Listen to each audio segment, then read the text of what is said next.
All right, chat. Well, only 25 minutes late. All right.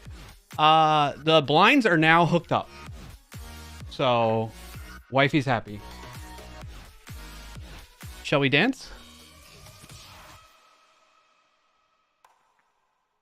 Called it. What's up, Dust? Hey, good to see you, Dust. Thanks so much for joining. Rugmat as well. It's Hap, Frackberg, Sean, Loka, Nafron, Yanni. Who else is here? Sorry for the delay, folks. It was worth it. Listen, it was worth it because my wife is happy now. I bought new blinds earlier. We have these shades, and oh, hold on, the door's not shutting.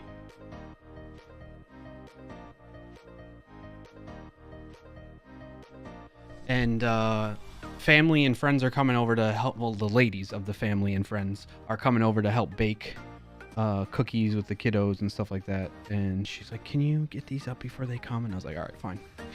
So that is more than fair. Ain't gonna argue with you on that one. Thanks, Dust, for understanding. So it's I'm on holiday and I'm streaming, and so we're gonna do whatever we want. Hey, LastPass, you okay? Says Robert Tables in the Discord. Excuse me. Okay, look at you all here. I want new blinds, but I'd really like new windows first. So my $500 in blinds became $12,080. Yeah, new windows are expensive as heck, man. I haven't gotten new windows. We painted our kitchen though. I have so much to chat with you all about. So let's just get into the dance. How about that, Jimbo, Jimmy, Jim, Slim Jim, Jim Bobbery. Jim. Okay. Oh, he's doing something. Hey, there it is. Okay. Close that window. Let's get a little. Oh, hey, Oh, wait. Oh, bulb, deep sky blue. If most of you seem like you're familiar with the intro dance. If you're not, your friends in chat will help you. Naturally, all the windows in my house are custom. Ah, perfect. Love to hear it. Here we go. I'm dancing right now, honey. What could you need? Got your lunch. I forgot my lunch? Okay. I'll get it in a minute.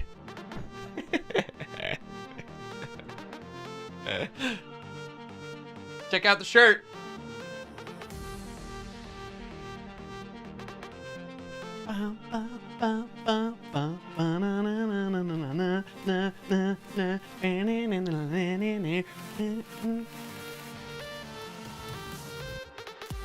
Oh, cam on. She's laughing at me like... like, I'm dancing right now, honey. You forgot your lunch. Thanks. Oh, I was gonna get it. Thank you. You don't want to watch me dance? No? Not liking it? Not into it?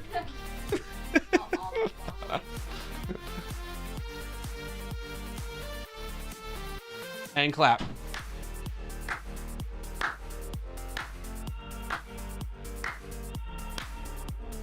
Dog. It's a Bauer appearance.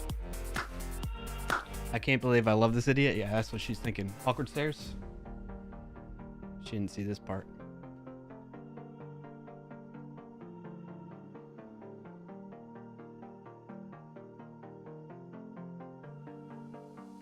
Eyebrow dance.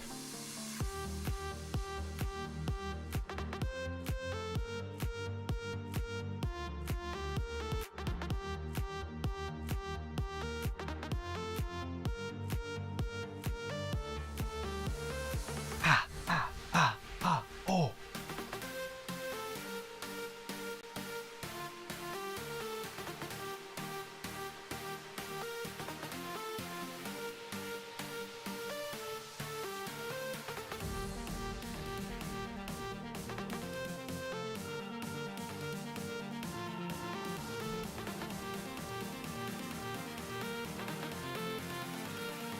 You doing good there?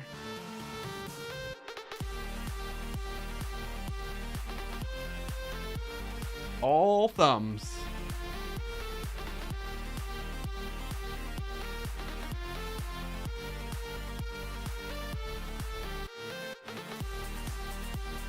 Man, look at that bokeh.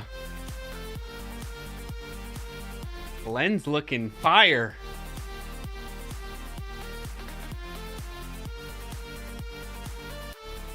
Is it on autofocus? No way. I changed it right before stream to manual. It's auto. Yeah, look at it. It is changing.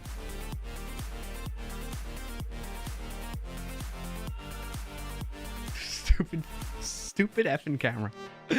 All right. Hey. Whew. It's hot. It's hot. Peep the shirt.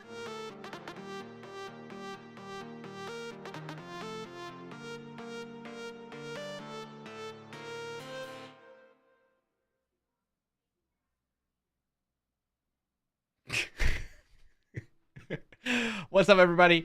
Happy Friday. Welcome into the Clarkio Shenanigan Show. I'm your host, Clarkio. And it's the day before Festivus, as Yanni puts it. Yes, at least you realize now. Yeah. Well, at least it's autofocusing well. And I don't a white pale dude with a white shirt just ain't a good look for me. But I had to wear this Are You Serious Clark shirt, and I'm hot. Otherwise I'd wear like a zip up or something. All right, listen, chat, we're gonna jump right into wins of the week, but while we're doing wins of the week, we're gonna play words on stream because I'm gonna eat, because that's what I'm doing. I'm hungry. I'm gonna get it all out of the way, so let's do that. Why so Clarkio shirt? Yeah, because I said so. That's why. So that's why, Yanni. You know why. I know you're just kidding around. But... all right, so we'll play a little words on stream right off the bat. Fake. Hidden. I'm gonna have to take a potty break too. Win of the week. I'm done for the year. Congrats. Sean, very happy for you. I feel that. I feel that. I'm with you on that. My wins of the week. My wife and I had... So the kids went and stayed at the grandparents from Monday until yesterday evening.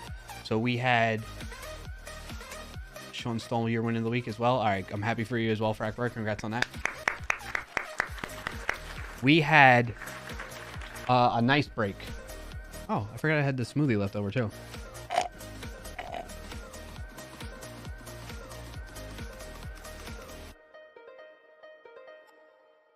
Okay, so we had a couple days where it was just parents. We went out to eat. We got stuff done around the house. We painted the kitchen and our laundry room, which was part of the reason why I was changing the blinds. We're going to be getting our cabinets redone, not now, but like months from now, because they're so booked up, the place that we're working with, or any of the places you work with for that matter. So I'm really happy about that. That's part of my wins of the week. Just had good quality time with my wife, and we didn't know what to do with ourselves without the kids. We were just like, wait, we're eating dinner and it's so peaceful and quiet. Like, I don't understand.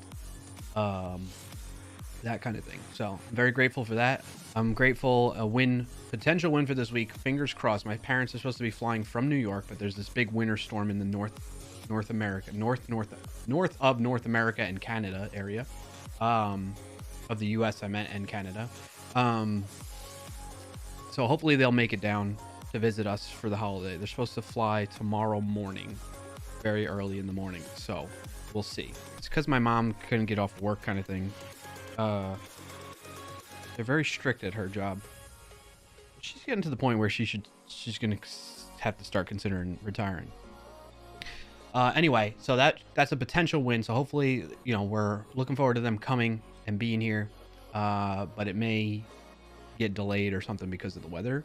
It is what it is. I just hope they get here safely. So I'm happy about that. Happy the kids had a great time with the grandparents, and they were great. They behaved well for the grandparents.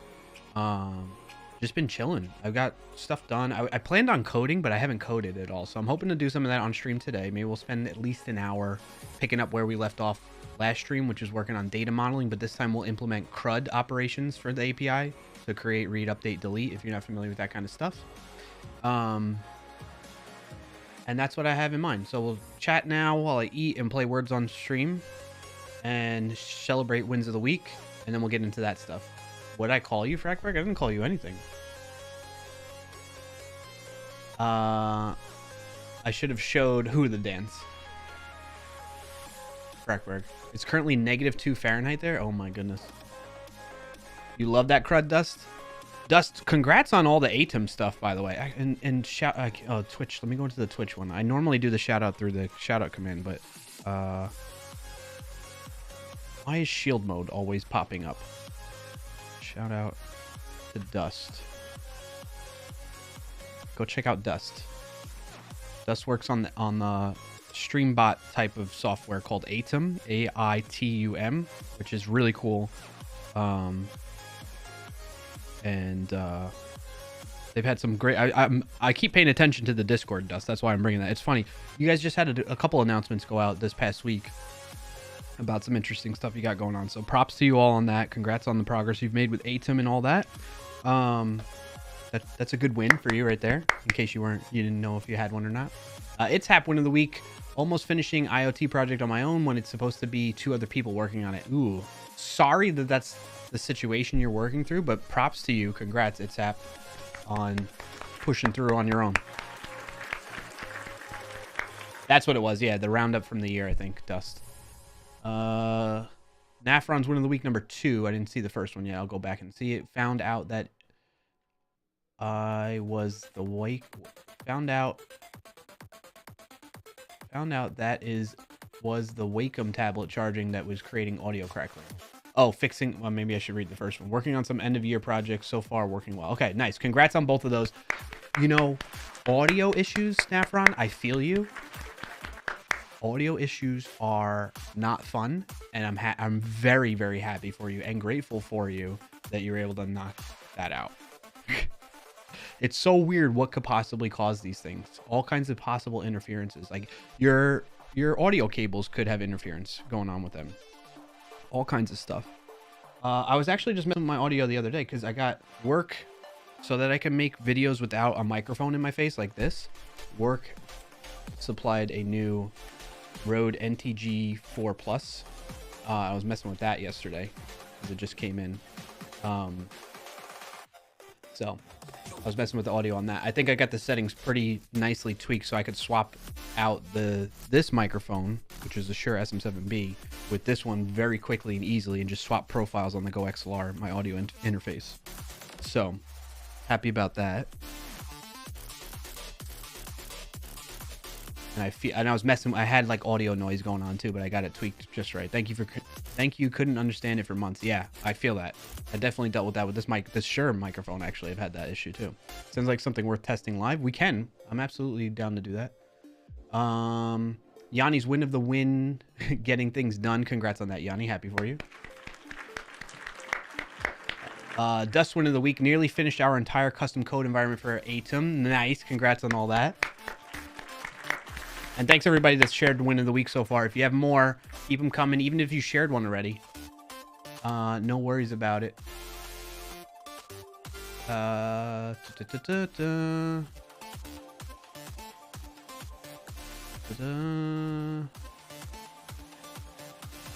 did I miss in chat? Just catching up. Loka, thank you for all the dancing emotes. Those are fantastic, by the way, from earlier. It's almost Christmas as well. Yes. For those, we celebrate Christmas in the Clarkio household, and I'm excited about that. We're gonna see lots of family, aunts and uncles and cousins and stuff like that this weekend. Looking forward to that. Dust has a win of the week too. Got most of the Xmas Day food shop done, bar 2 things on a single Deliveroo order. It's Christmas miracle. Nice, congrats on all that. It's a Festivus miracle. All right, I'm gonna start eating before this stuff gets too cold. While I'm eating, we'll play words on stream, okay? All with good dates too. Never happens. Nice. That's good stuff. Good to hear. All right, words on stream. If you are watching over on YouTube, try to head on over to the twitch.tv/clarkio. That way you can participate in words on stream if you would like. Switch scenes here real quick. We're starting, okay, chat? We're starting, and I'm gonna eat. Go for it. I'm gonna start you off. Actually, we're gonna go with Crow. What's the security fix for what? It's security fix for what? I didn't Wordle yet, Sean. I can play Wordle after I finish eating.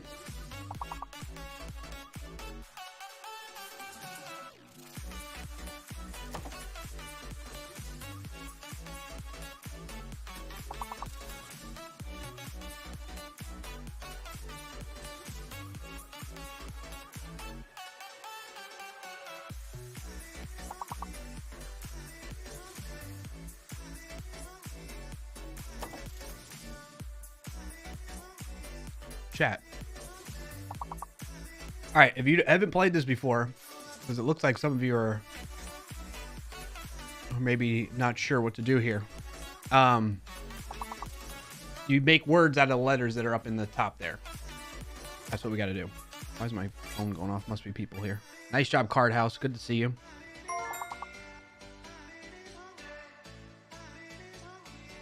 Hopnami, good to see you as well. Welcome in. Happy holidays, everybody.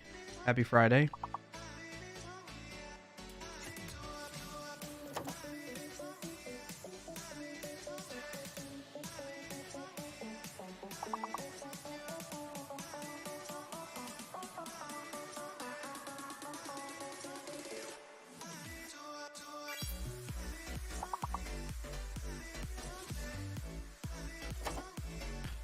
Orca, nice. Good guess there, Yanni.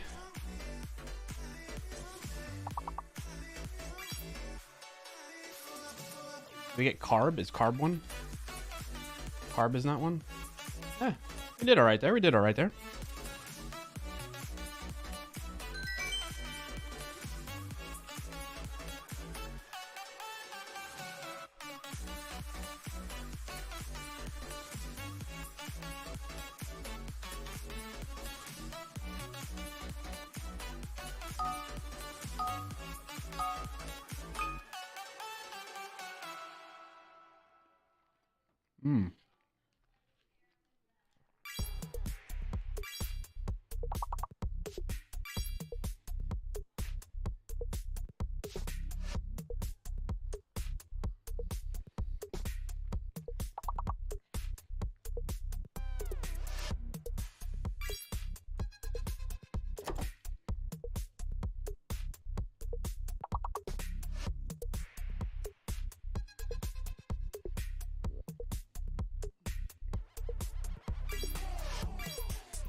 Herring. Nice job, Sean.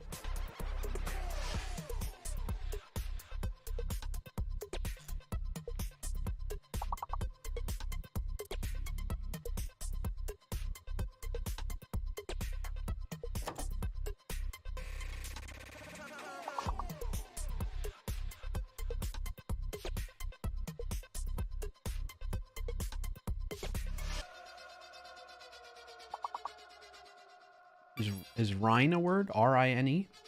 Like pork rind?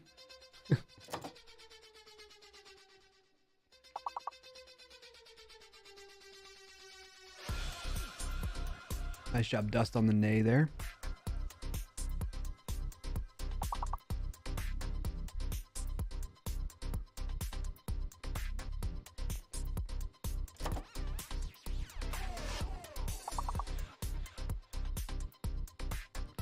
Hey, Dust, is Deliveroo... It's like a delivery service, but in the UK or something?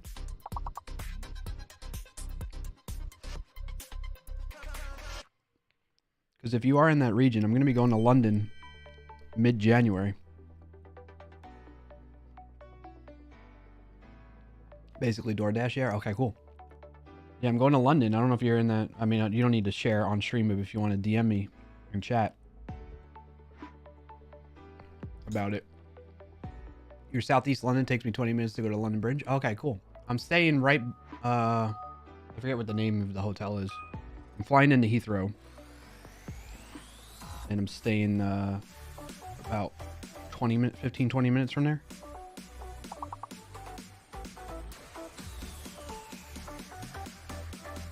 It's like right across from what is it? The Paris Eye or something like that. The Ferris wheel.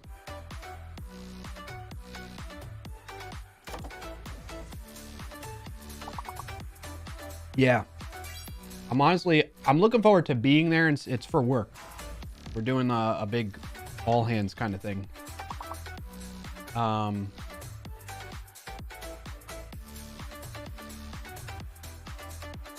Ping is a word. Ooh, nice shot, bro. Ping. We're doing a all hands for work there. I'm not looking forward to the process of getting there, but I am looking forward to being there.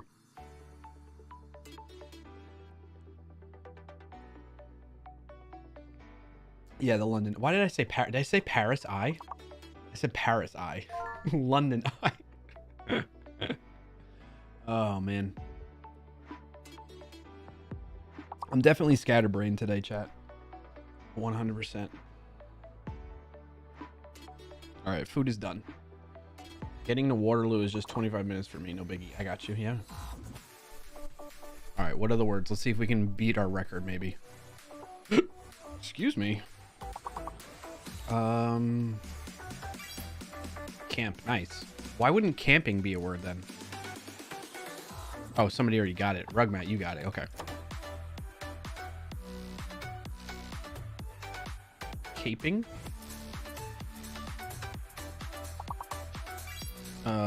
Yeah, Pang. That's a good. Kang? Oh, wow. We're going to lose on level 3. Level 3! Ah! Oh, no. Wow. I love Lamp. Rugmat bot.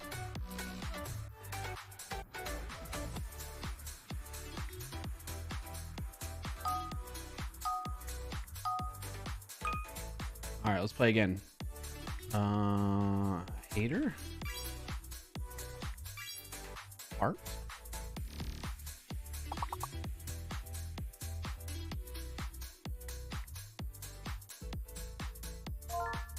Ah, I was gonna guess that, Dust. Nice guess.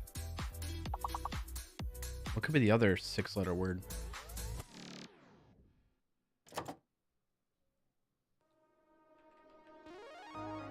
Rathit? Tether? Tezar?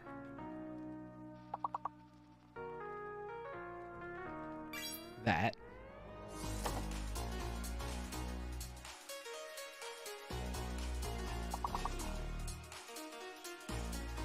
Third?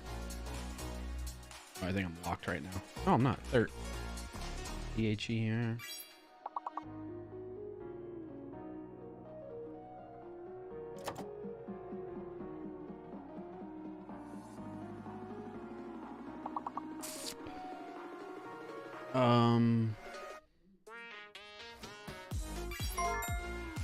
Threat. Nice job, Ryan. Hawkins coming in hot. Why isn't rather in there? Rather, right? That's a word. Wow, why wouldn't they have that in the... There's hate.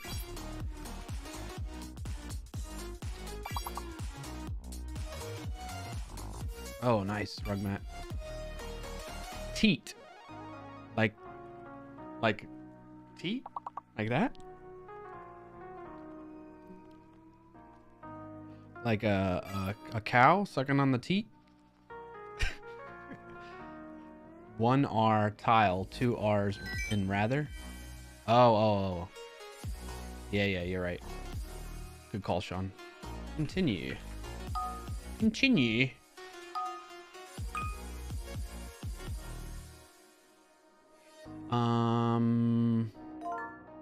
Forget rug mat. Wow. Oh, forge.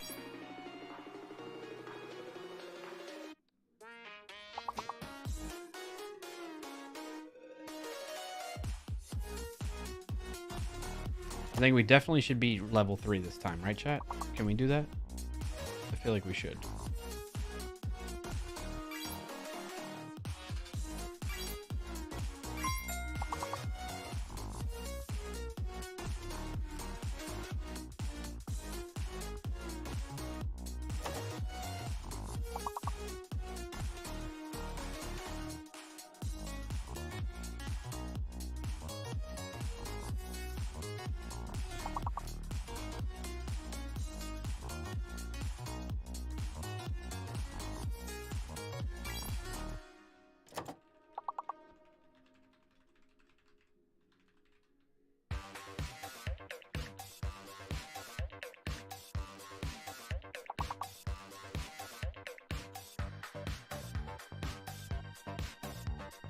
Rugman. Fart.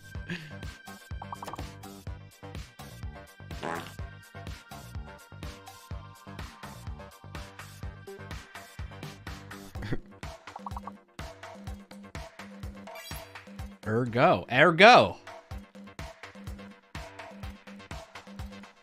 He got 4.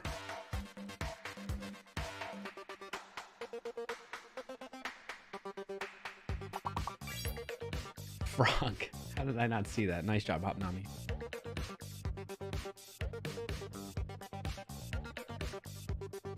All right, we beat level 3 this time at least.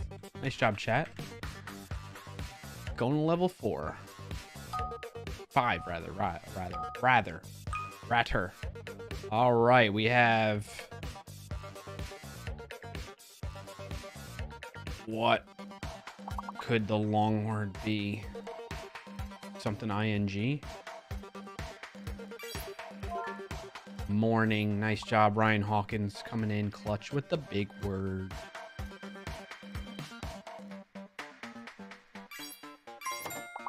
Groin. Well done, well played.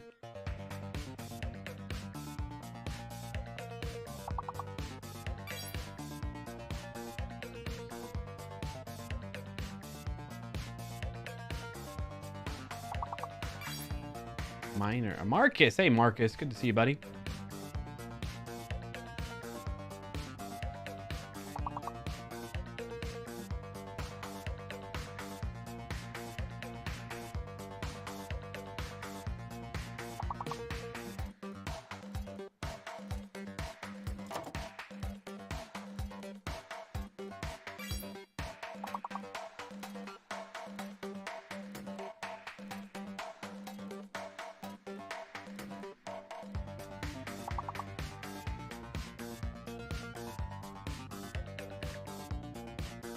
Why isn't my heart beating logic working? Also me. Hasn't called the method in the constructor. Nice.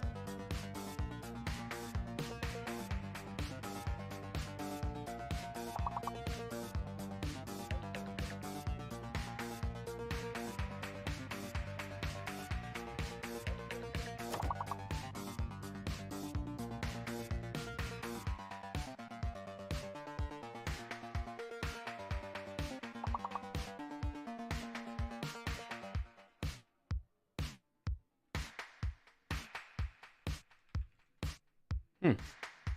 And one day, oh, iron. Nice job, Rugmat, with the last second iron in there. Skipping 3 levels, going to level 8. Our best yet for today, but a far cry from our best ever.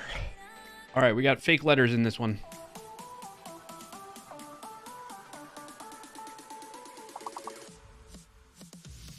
I can't even think of peon. Okay, H is probably P-I-N. Either H or O. There's 2 O's. Is hoot gonna work? Okay, so is it H is fake or is it about poot? There's 2 O's. Keep in mind. It's either H or... Okay, so it's H. It's H. Rugmat just confirmed it with the option. Whoa. H. H is the fake word.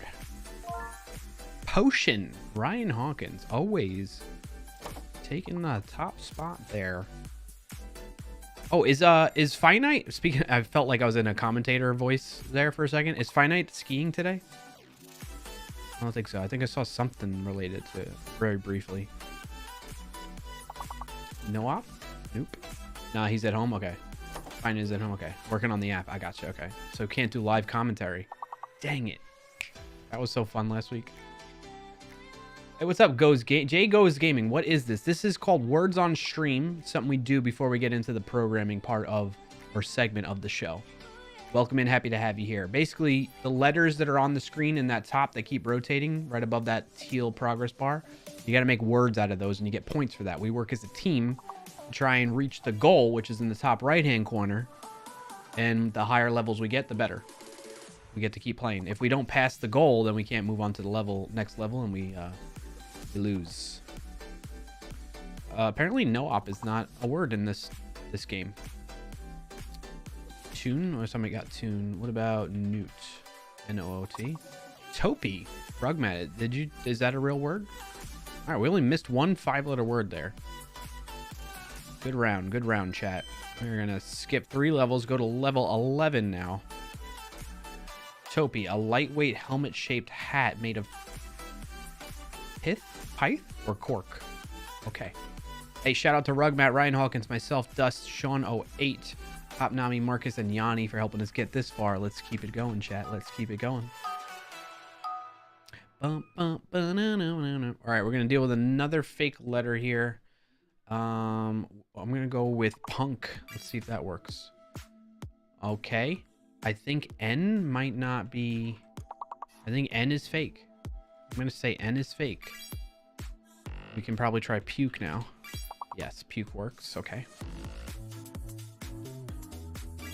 There's 2 C's. Nice. I was gonna guess cake next, Marcus. Good call. Good call. Is N-A-K-E a word? Nake?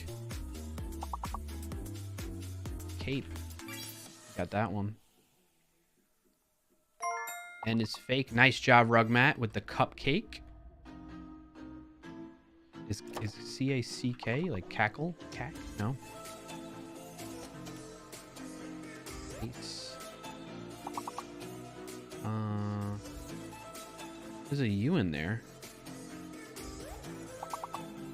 Puce? Puce? Oh, that's a word. Puce. P-U-C-E. All right, 2 more 4-letter words alphabetically between cape and pace, and pack and peck. Ooh.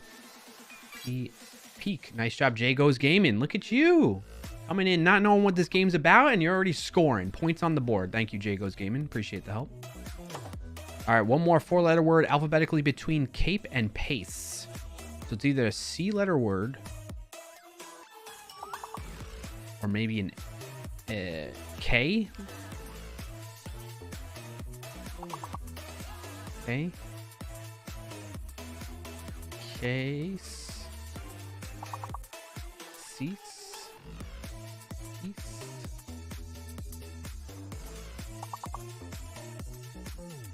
What could it be?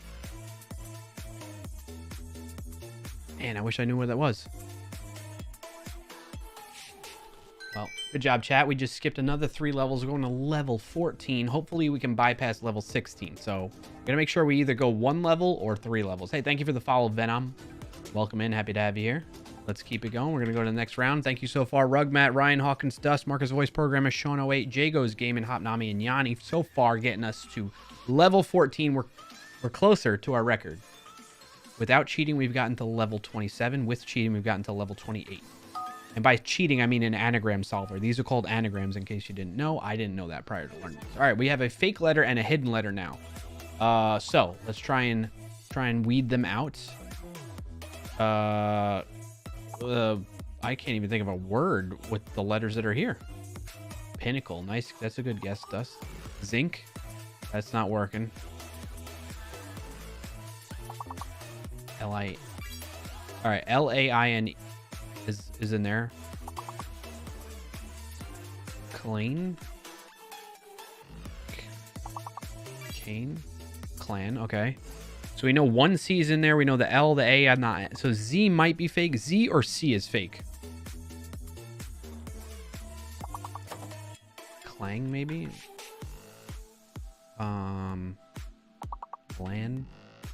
Plan.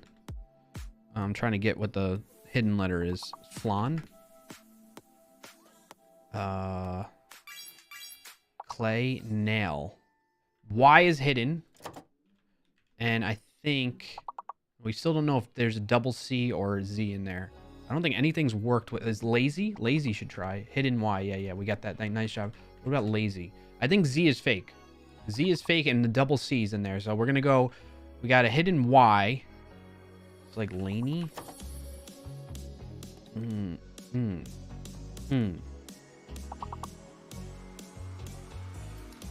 Calculate.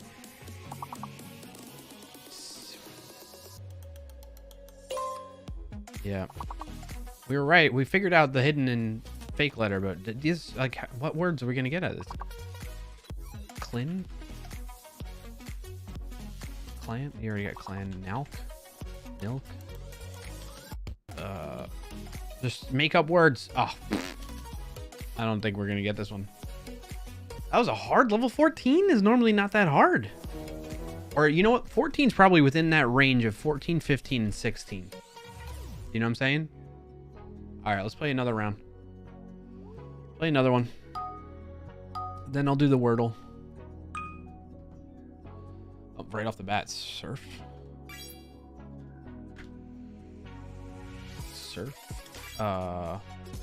Turf. Nice, Joe.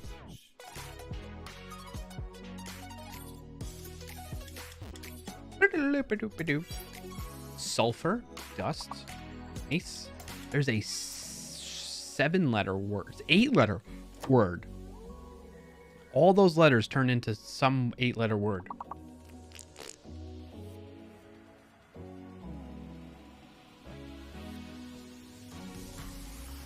Ruts. I'll try that, Mark. No, that is not a word that will work in this. Trustful. Rug. Mat. Very good.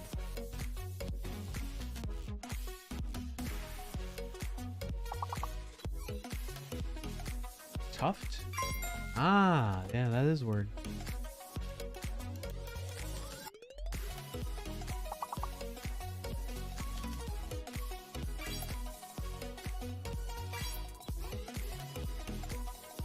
Yeah, why wouldn't turfs be a word?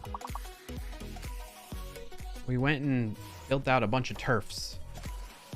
We played on the turf and the turfs. No?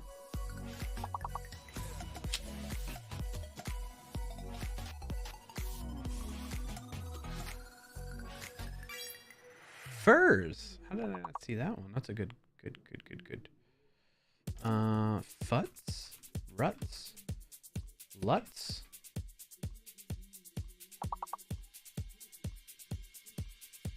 Tutu. Yep, that was a one. Slur. This is a pretty good round. Somebody tried that, Dust. Because it came up. Yeah. All right. Doing pretty good. Level 3. Deny.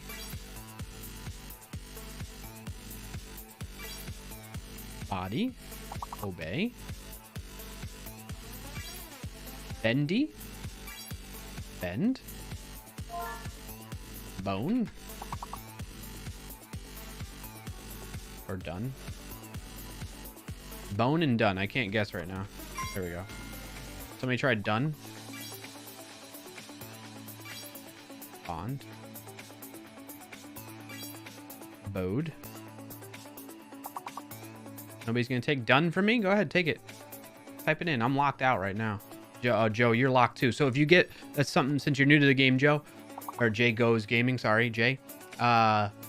When you guess correctly, it locks you until it hits that progress bar that shows the next lock, and it'll unlock you, basically. Dobby, yes, Rugmat.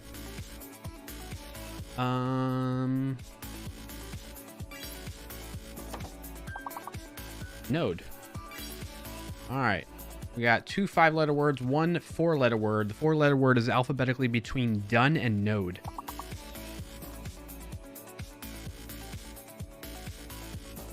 Dion? Doan? Nido? Neode?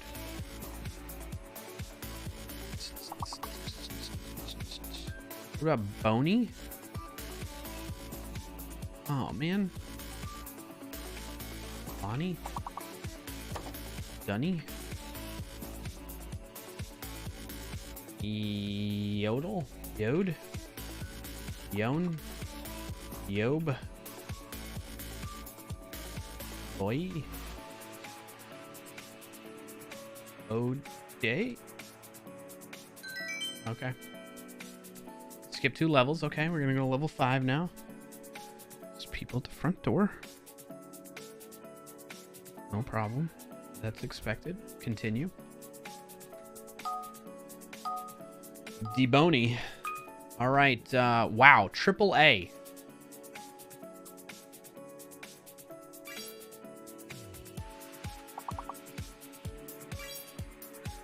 Tram. Nice. Smart. Triple A.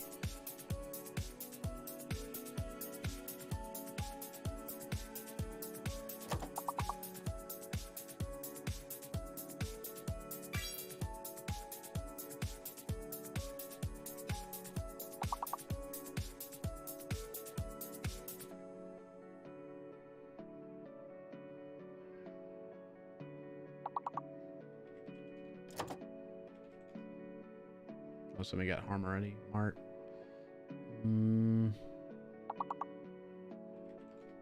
Rant. This is a tough one, huh?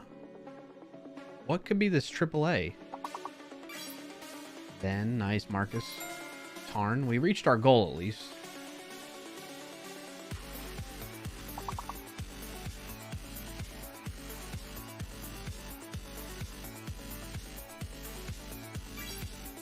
Math. All right, now we have 5-letter words, 6-letter words, and 8-letter words left. I don't know what that full math ran marathon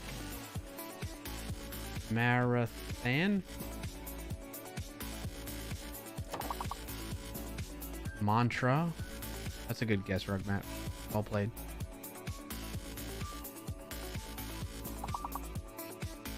Manta? Manta. Okay, that's a word. Manta. All right, we are going to level 7, folks. Probably going to have a fake letter in here now. Myself, Rugmat, Jay Goes Gaming, Marcus, voice programmer, Dust, Hop, Nami, and Yanni. Continue.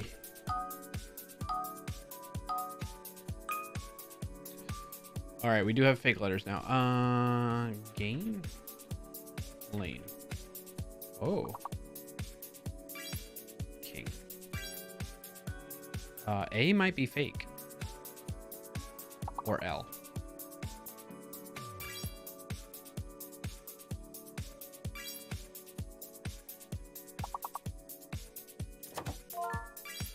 Looking, yeah. I think A is fake, right, chat?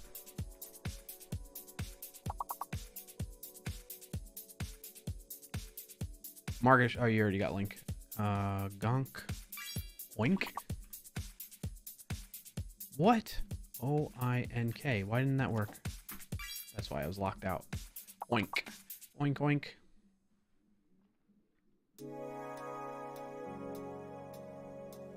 Let me try Kong. K-O-N-G.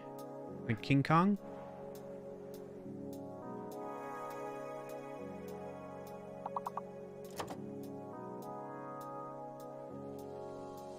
It's not working. Okay. Loin. Going.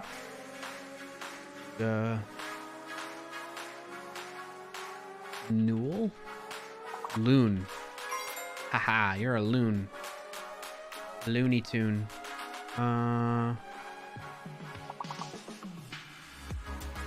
Got Goon.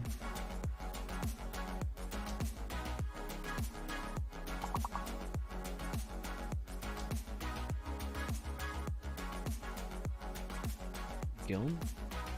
Kiln. Kiln. Nice. Dust. Nice, nice, nice. Cling? Is that a thing? Clang?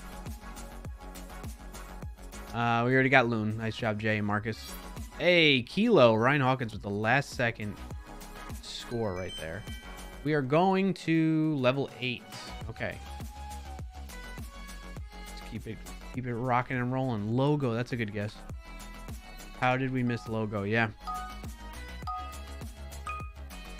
Nice. Okay. Try Vice. V-I-C-E. Since. Ices. I think V is fake. V is fake.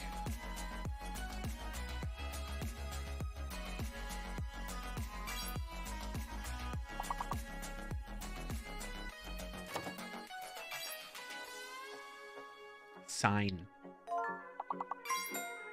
Yes, chat. Good job. Science and nieces. Niece. Sign? Scene? Am I still locked? So, yeah, that's why. Nice, nice, nice. Nice, nice. Ices. Ice. Icin. Bison. Still locked, I think.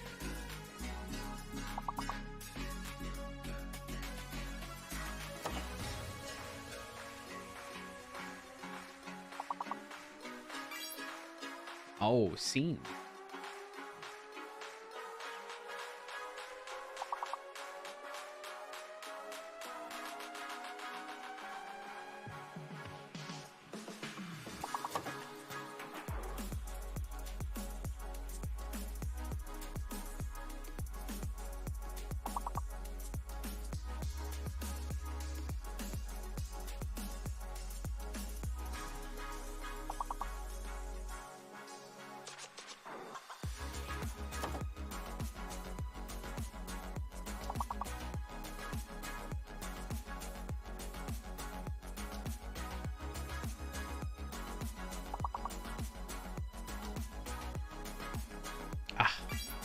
Oh, scenic.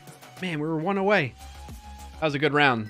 Well played, chat. Well played. All right, we're skipping 3 levels, going to level 11. The fake letters really messed my... I know, I'm with you on that, Dust. Same happens to me. I tend to, even though I know it's a fake letter, I still try to throw it in there.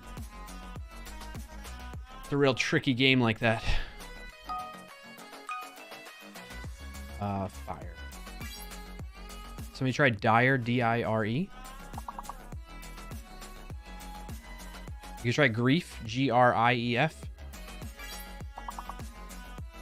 I think G might be fake. G might be fake. Yeah, I think G is fake. Hey, thank you, Ajus, for the follow. Welcome in. Happy to have you here. G is fake. Fired.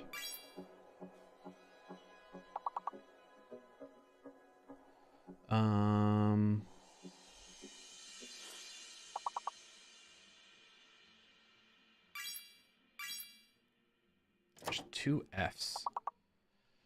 Refer?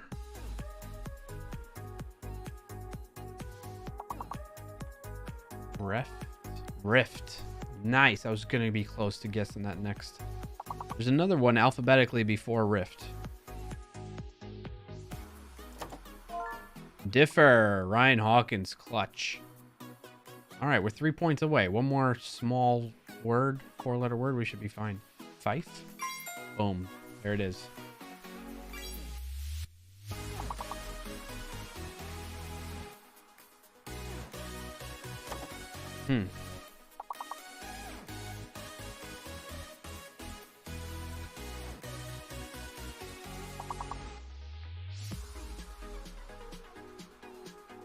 Diff isn't a word?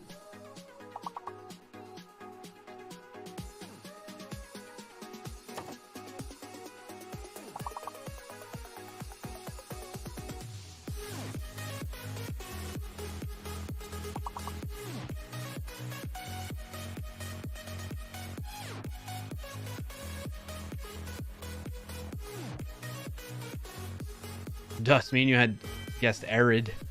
All right, we're going to level 12 now. This might get tricky on us. It seems to be our tough point, but shout out to myself, Jay, Dust, Ryan Hawkins, Rugmat, Marcus, Hopnami, Yanni, and Loka so far, helping us get through that up to this point. All right, fire again. That worked again. X is probably going to be fake. I'm going to say X is fake. Yeah, because grief, it's either X or N.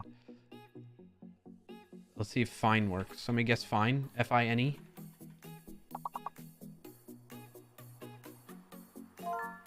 Fringe. Yep. All right. So X is fake. X is fake. That's the easy one. Grin.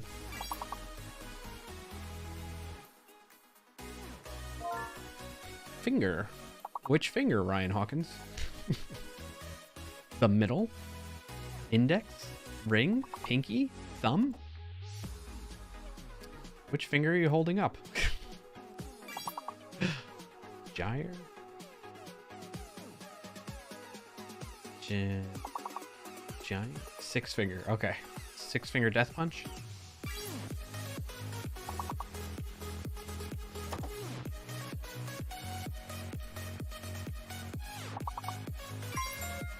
Oh, Ryan Hawkins just beat me to that.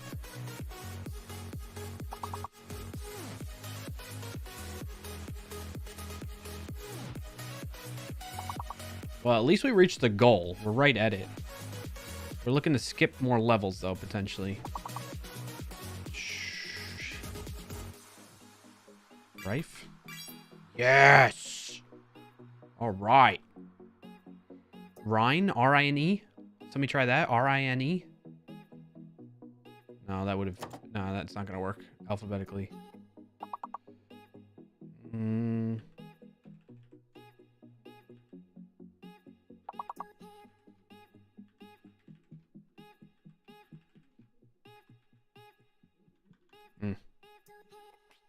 All right, we should be able to skip maybe 1 level. 2 levels. Okay, we're going to level 14, which we got stuck on last round. It's our best for today. Let's see if we can do it. Let's pause and take a moment. Everybody take a breather. Think real good. Get your minds cleared. We're going to be dealing with fake and hidden letters. So far, myself, Jay, Ryan Hawkins, Dust, Rugmat, Marcus, Yanni, Hopnami, and Loka have gotten us this far.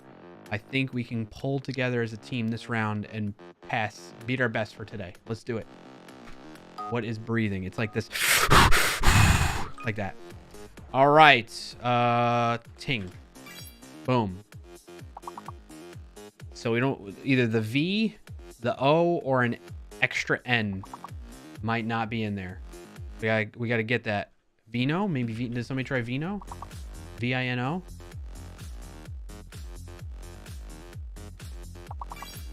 Tong. Okay. So O's in there. The double N or the V? Somebody try Vino yet? Vino? I think V is fake. I'm going to say V is fake.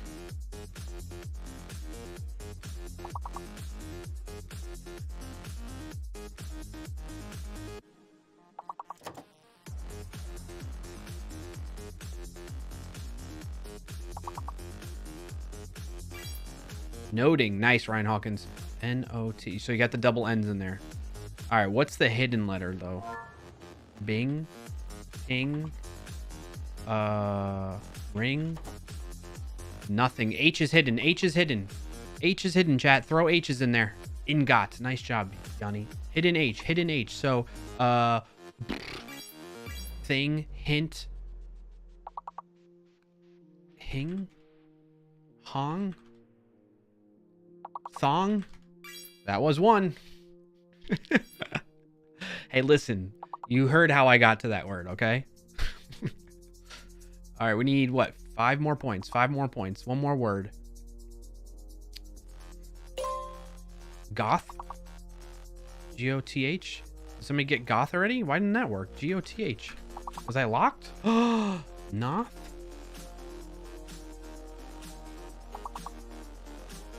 Oh, no. Yes, rug mats. You did it! Woo! Oh. Whoa. I'm peeking there. Hello! No, I don't like that. I got to fix my mic on that one. Coming in clutch at the end there. All right, level 15. It's our best for today. Yes, round of applause. Round of applause for everybody. Well played. Well played. Rugmat really carrying us on his back there. Let's go on to the next round. Let's see how far we can go from here. We got a fake and a hidden.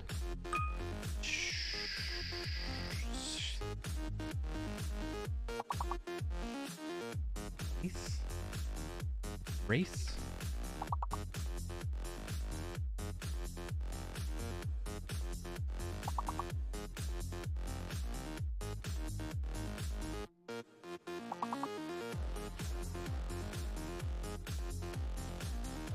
Seal?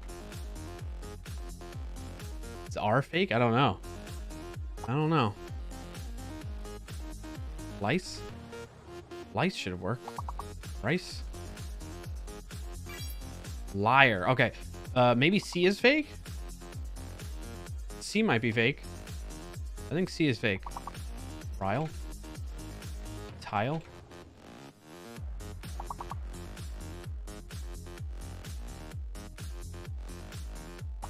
Your?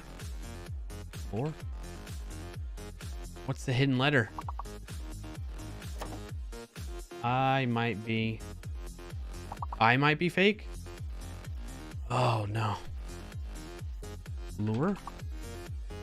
Lure? Oh. Oh, no. Oh, no, chat. We're in trouble here. We're in trouble. Oh, no.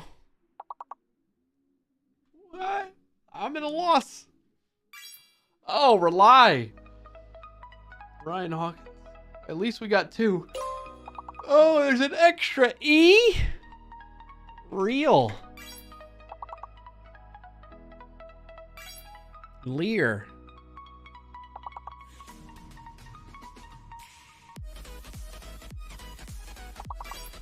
Leary?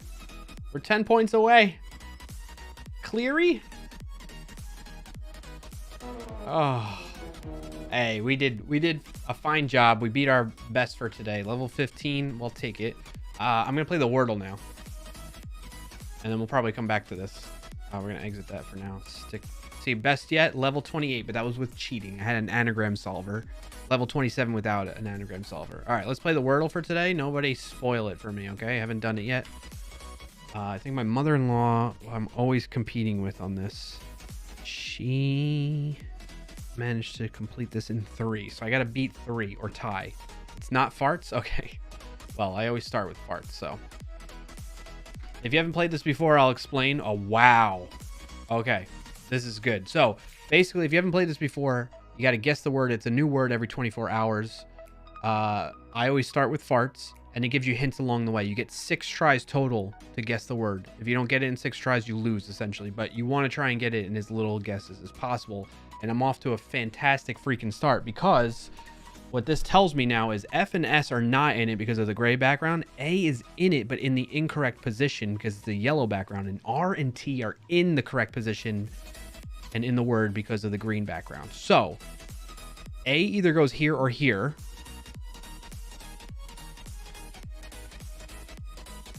And then I got to figure out the other 2 words. This is why it's always great to stay consistent with your farts. All right. I'm gonna say how can it can't be like AART, like AARP. So I'm gonna say A is at the end, and it's something aorta. Is that how you spell that? Aorta. Could that be it? Let's see if I can guess other words though first. Borda, because I want to beat my mother-in-law. And chat, I'm not gonna be looking at you. I've noticed movement out of my peripheral vision here in the chat room, but I'm not gonna look because I don't want to spoil it. Herta. It could be IRTA. Werta, Nerta, Herta, Dirta, Gerta. What if it doesn't end in an A? It can't, like, how can it be A? It has to be like an A. It has to be another vowel because there's R. So, Aorta, it's got to be aorta. Norta. Should I just send it? I'm sending it. What's up? Oh! That's what I'm talking about. Now I'm gonna share it in our Discord. Shout out to, yeah, just do it. That's like one of the quickest. I had it. I just wanted to be sure. You know, there's too many times where I'm like, oh, that's a good one. I send it and I'm like, oh, I missed this. I should have thought of that, you know? All right, so join the Discord. We have a channel in there where we share our results every day, pretty much. Most of us are on top of it. Sometimes I miss a day or two, and I know others do as well. But we share our results, have fun in there. So, for instance, Ryan Hawkins, who's here, got today's in 4 out of 6. Sorry, beat you, buddy. And Rugmat got it in 6 out of 6. Almost lost even. Sorry, Rugmat. I whooped yous today. I whooped yous. All right, boom, send it. 2 out of 6. It's been a while since I got a 2 out of 6. Oopsies. All right, now I gotta send it to my mother-in-law and rub it in her face. Take that, lady.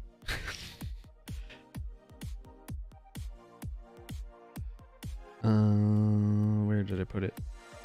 What am I doing? I got it right here. Copy text.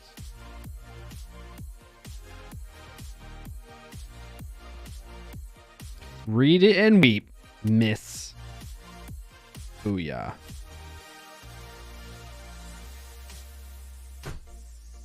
All right, chat. Now what do we do?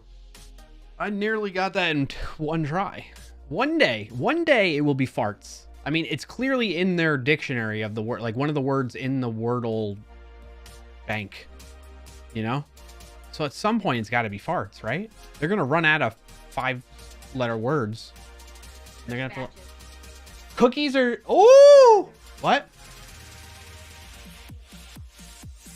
Thank you. Oh, this... Well, I gotta keep the door shut. Everybody's here? No? Alright, chat. We got our first cookie that was made. I forget what she called it. A peanut butter something. Can't see my screen. What am I sharing? Switch to this so you can see a bit better. These are one of my faves. Love it.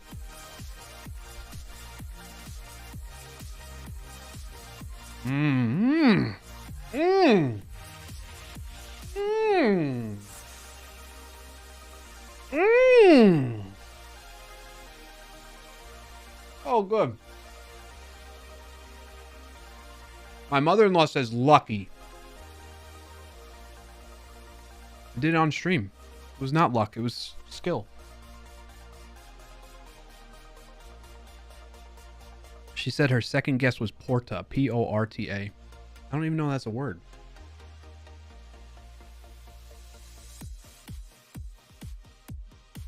Oh, that was delicious. I want more of that. I want a lot more of that. I might have to step away, chat. They're making a whole batch of those for Christmas. she's still in the room, isn't she? Who? My wife? No, my mother-in-law's not here. There's other family members that are and friends that are here making cookies with the kids. You don't think I liked it, Marcus? Nafron says I could smell it. Oh, peanut butter kiss. Yep. You got it. That was it, Ryan Hawkins. Those are the best cookies. It's so good. That's definitely one of my faves. Rugmat, there are words that are valid guesses, but it won't be words. Really? How do you know, Rugmat? Marcus says, I told you it wasn't farts. Statistically, it's just as likely to be. Yeah. Dust, in before you've been uninvited from X. What else did I miss? Oh, there were ads going through. Sorry about that. Ryan Hawkins was like, cough. You're trying to hint to me that I got it right.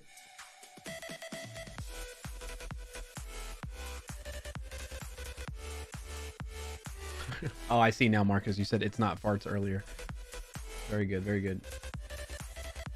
Jay Goes Gaming, thank you for checking out the bulb info channel command there. Normally we built it on stream where we programmed a light bulb that changes colors. I still have that bulb. I just gave it to my daughter at her little table that she colors at and stuff like that. And it just messes with the overall production quality when the color changes on me because I use the green screen. If I didn't use a green screen, I'd probably keep it. Miku, hey, can't see your screen. Yeah. There you go. You can see it. Good to see you again, though. Welcome in, Miku. All right, chat. I'm going to step away for a few moments.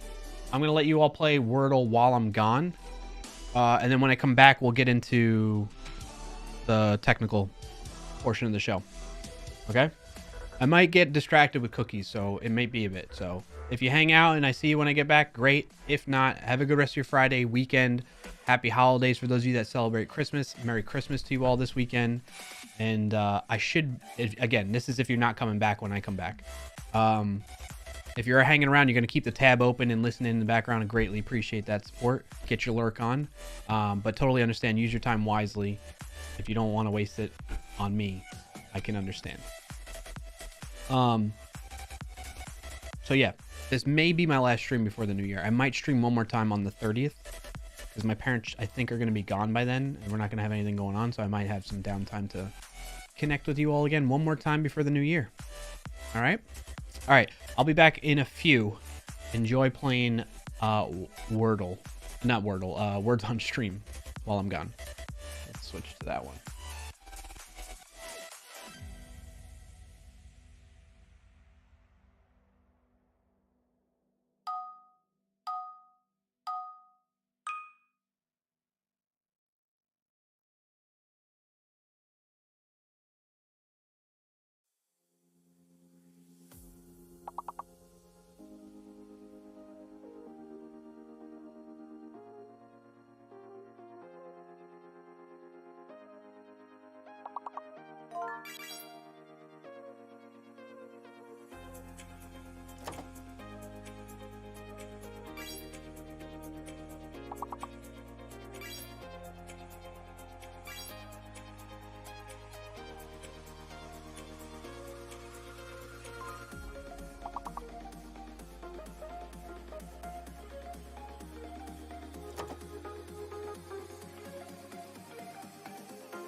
I'm back. I got a little something for you, chat. I grabbed one for you too, okay? There you go. Mmm.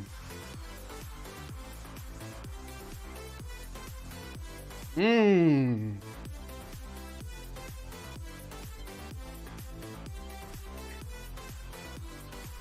It's so good. Oh.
Nice job, chat. You're doing great.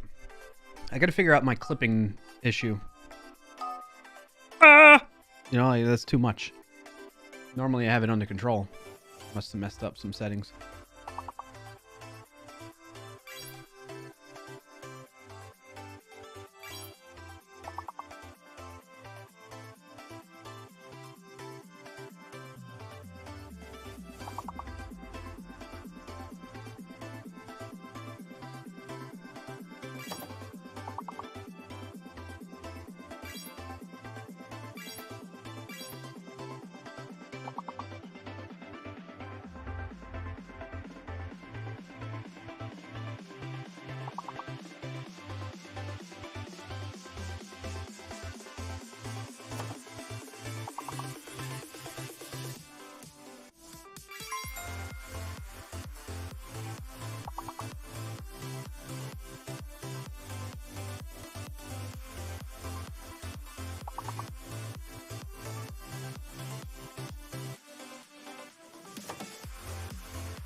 Where'd you go, Rugmat?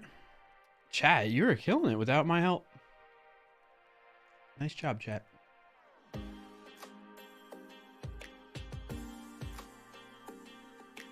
All right, once you lose though, we're gonna switch over.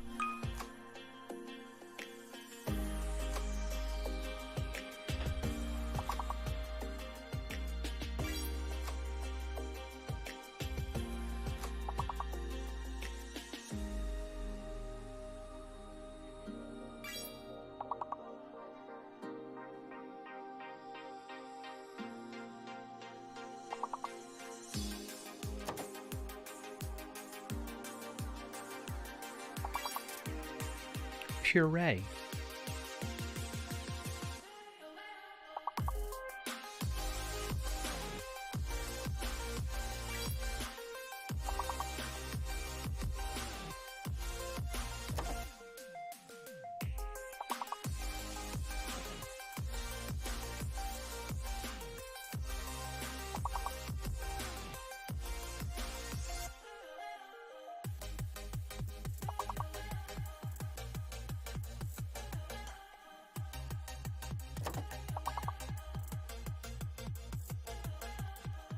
Is it perfume? Nice, Ryan Hawkins.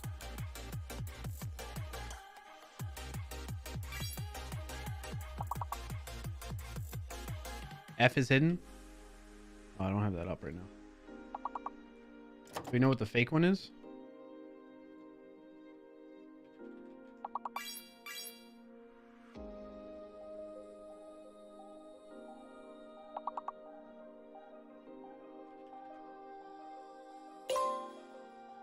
X.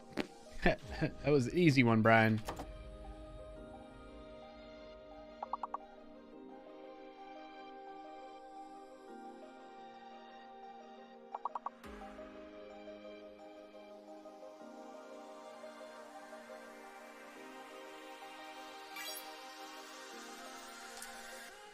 I tried to help out there. All right, level 13. Not bad, not bad.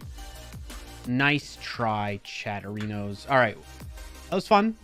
Thank you for entertaining yourselves while I had to take a break there for a minute and get some more cookies. We're not going to play that again. We are going to work on the Big Fix app. So for those of you, I don't know if I actually have it open right now, do I? I think I have my chatbot app. I was going to work on my chatbot off stream, but I need to actually I want to work on the Big Fix API. So if you're not familiar with this, I'm going to remind you all what's going on. This is a project I've been working on each week on stream and a bit off stream, although this past week I haven't since I've been on vacation. The WSL Damon exited with code 0. Check WSL terminal for why.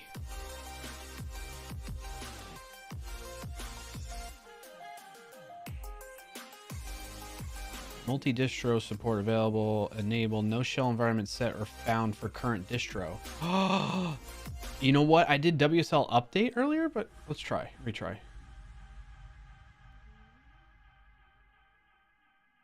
Okay. It must have just been a little hiccup because it's working fine now. All right. So the Big Fix app is about this event that we're doing for work. I work at Sneak. It's a developer security company. We build tools, products that are for developers, security professionals, executives that help implement security into your development workflow as seamlessly as possible and as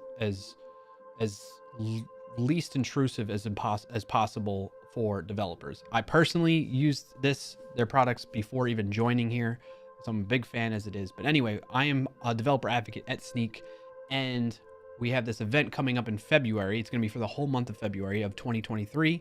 We did it earlier this year. This past February, we're doing it again this upcoming year. And basically, it's like a hackathon. Think of it as Hacktoberfest, where you're contributing to open source and you get credit for, submitting PRs, adding to documentation, whatever it may be. You're contributing to open source. The idea here is you're contributing to fixing vulnerabilities in your own projects or other projects as well. And so in the past instances of this event, we didn't have a great way of tracking your progress. Like, Hacktoberfest gives you that information, right? They let you know, like, you got this one that's pending that will be validated 7 days later, kind of thing. In this case, we want you to be able to pick projects you want to use as part of the event. And then we take a little snapshot of like, what are the number of vulnerabilities that are found at that point in time that you added them into be included as part of the event. And then as you fix things, you get points, you get a score, and then you can track your score and look at a leaderboard. So that's what the Big Fix app is about for the Big Fix event that we're doing at Sneak. I should make that into a little clip or video so that I don't have to keep repeating it every time, but it's only taken 2 minutes for me to do that. So where are we at with this? We've built out some authentication pieces. We've separated the front end and the back end and turned it into an API and a client side piece that's using, the client side is using Vue.js, JavaScript, HTML, CSS. So that's the framework that's being used on the front end. And then the back end, we're using Node with TypeScript and that kind of thing. We more recently started doing data modeling thanks to Sweegie Green and Intrinsa from past stream to help kind of hash out some of that. I'm using a technology called Prisma that's helping with defining the data model through the schema. And so we last landed on setting up this event model, a user model, a project model, and then vulnerability snapshot, which is what I was talking about before. When you import a project into the event, we'll take a snapshot that keeps track of the current state of that project in terms of the vulnerabilities that were identified by Sneak, of course. And then as you make changes, we can compare the latest status of that project against this vulnerability snapshot from when you first imported it. Okay? So we have this data model.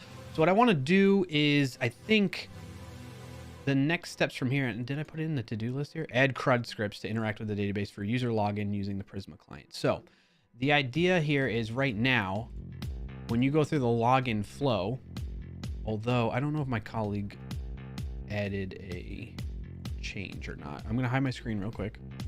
Don't know much about security, Sally. No worry, Jago's Gaming. Hold on, stay there.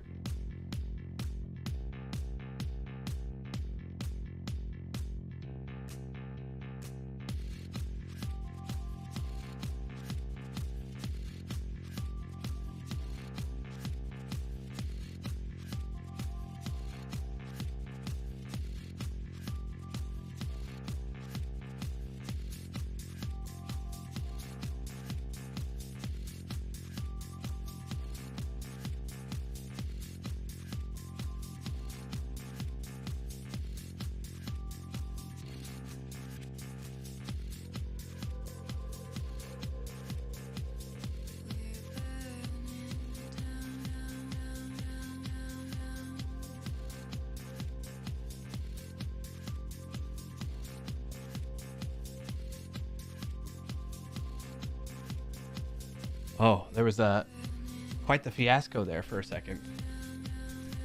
So those of you that are parents, maybe even if you're not parents, you may be familiar with Elf on the Shelf.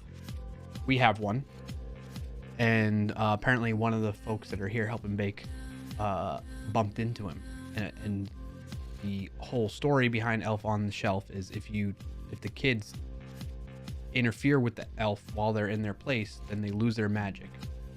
So I just heard about someone accidentally bumping into our elf, and apparently the crisis was averted, but we don't know if the magic is still with our Elf on the Shelf. All right, so I wanted to open up GitHub, but I didn't want GitHub to dox me like it normally does, where it's like, hey, can you please confirm your email and the last 4 digits of your social security number before you proceed to do what you were trying to do? Sure. Yeah, sounds great. Big Fix API. We have that as private? Branches. Which one was the most recent? I can share my screen now, by the way. That was last week. I thought my colleague Micah.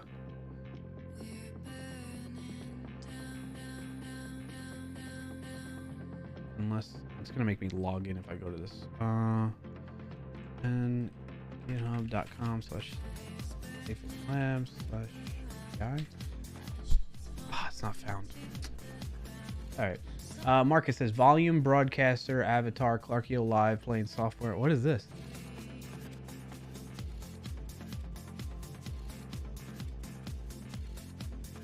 Well, and so in the past instances of this event, we didn't have a great way of thank you, Marcus. Your progress.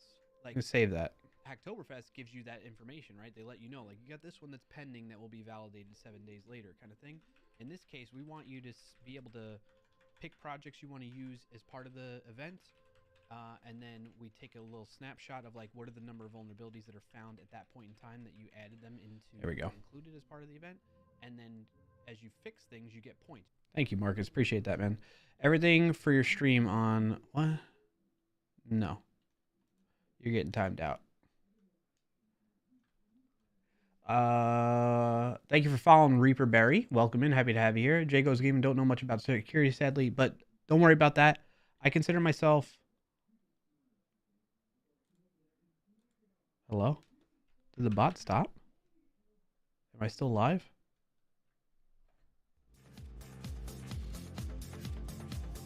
Something happened to the bot.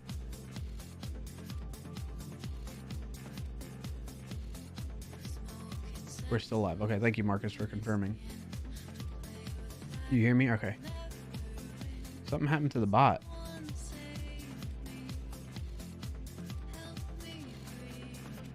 Can't stop it. Oh, probably when I restarted WSL. Well, PS aux rep node.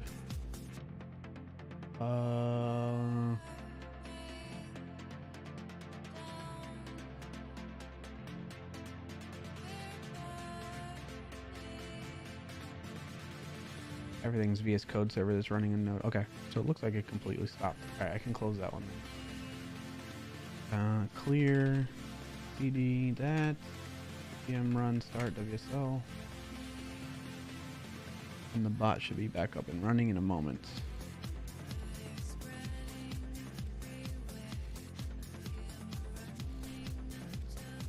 Well, I guess my colleague probably has it on a local branch. He ended up changing some things around. I don't know if I want to mess with the auth stuff because I know he changed some stuff with the auth. So maybe we just do CRUD operations in the sense of we allow you to add projects. Yeah, so like add projects. So right now our server has a route in it to get projects, but maybe we want to add a project. That one gets projects from Sneak. I want a router dot host to projects.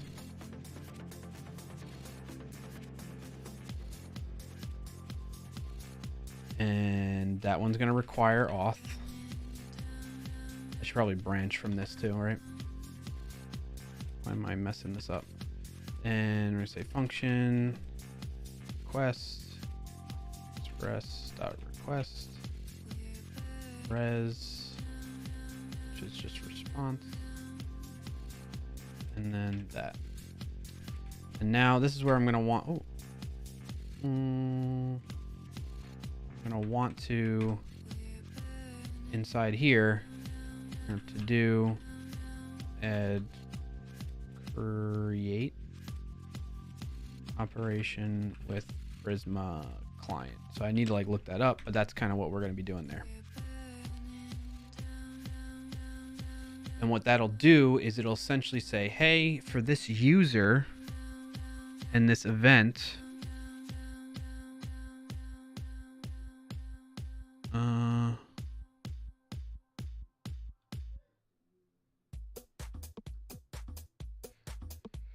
well, when someone logs in, hey, what's up, Royalisi? Welcome in. Happy to have you here. First time chatter. Awesome to see.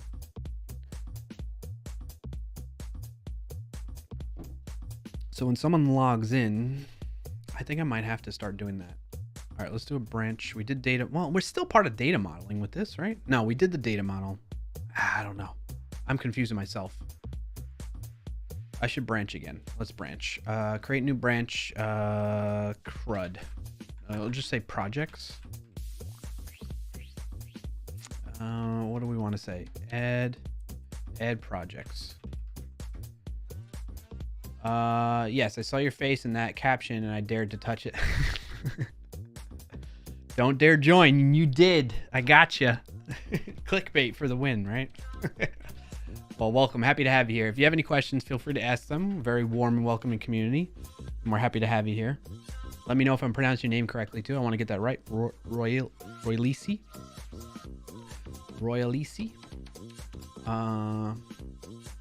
And what I'm working on is what's called the big fix. In fact, we just created a clip that will explain more about that. So I'll drop that in the chat. You can check it out.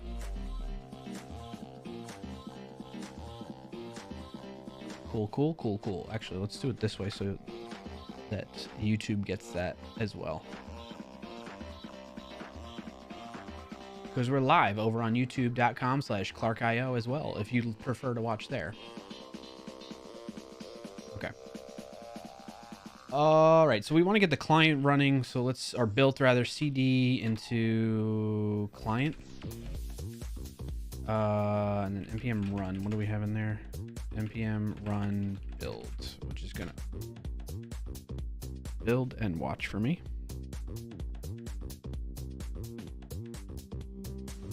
Okay. And then we're gonna create another terminal, which is gonna be for the server side of things. It's just Roy, then Lisi, but technically it's French, so you know pronunciation is weird. Also, that looks fun. Never heard of Prisma. Can't wait to check what you do out. Okay, cool. Yeah. Happy to do so. Again, if you have questions as I'm going through this along the way, I'll do my best to answer them. I am fairly new to Prisma. I've kind of tinkered with it on and off for the past couple weeks, so still getting familiar with it, like this whole modeling thing. Last stream, which was last week, we learned how to write up our own models, basically.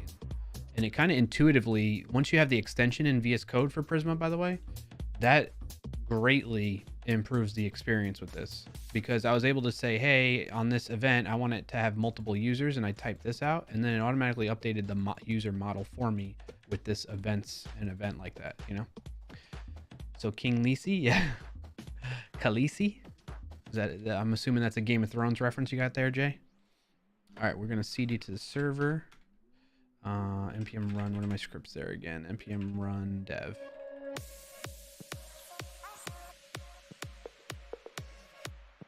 Actually, let's see. Let's try make sure npm run studio. Make sure the database is still going all right.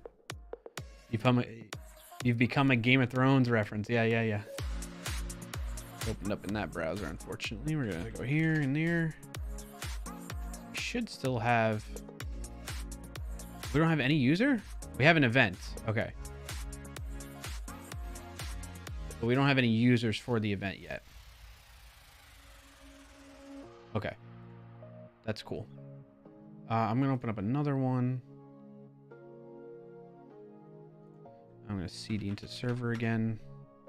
npm run dev.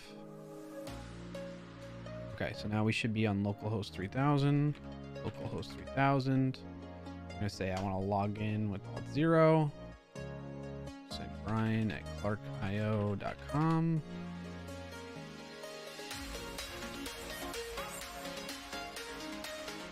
I'm going to check my email.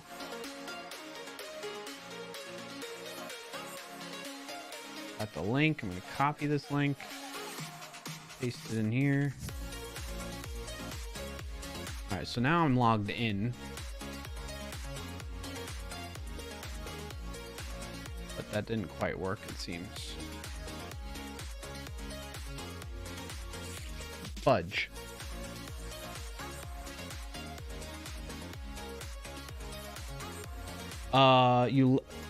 Roy says, oh, I love those animations. Did you make all that yourself, or is it some sort of theme? Which, this one, the transitions like this?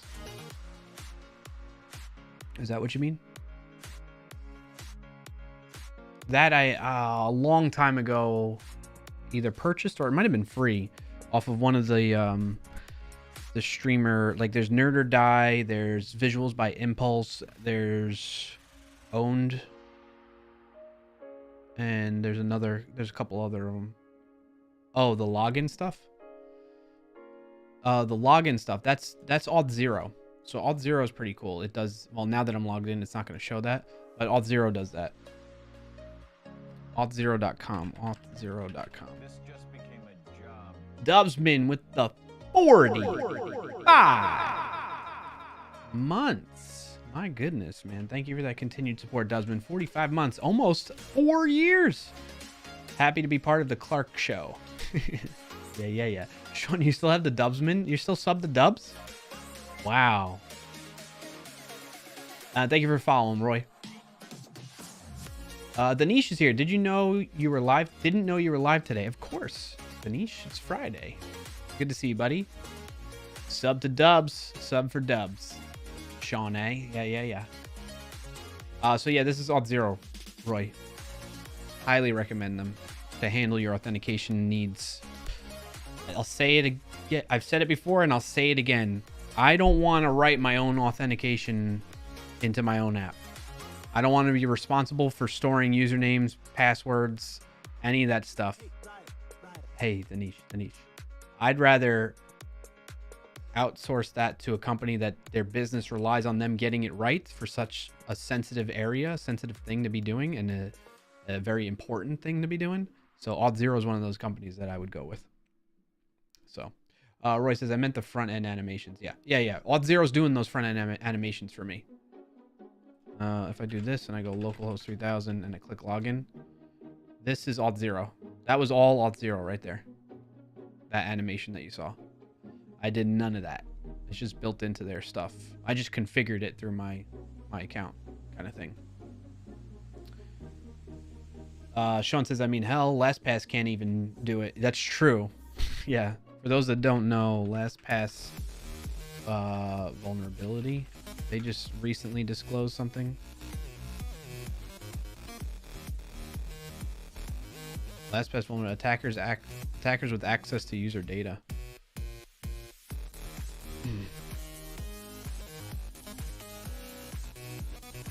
So LastPass, I mean, they've had issues in the past too.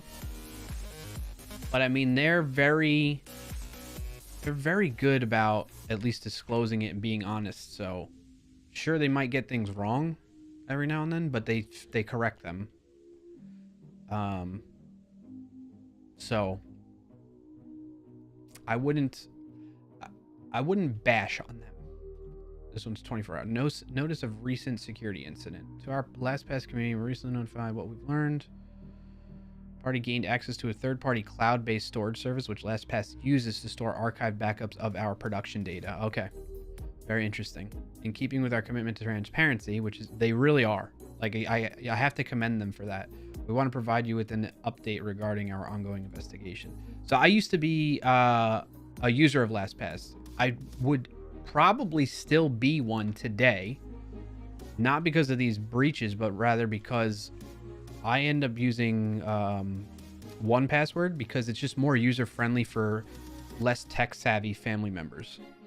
So, and it's more, I mean, LastPass is free, but they do have a paid kind of option too, I think. I don't know what the specifics are of that, but you can like use it for free for the most part. 1Pass you can't. So there's that.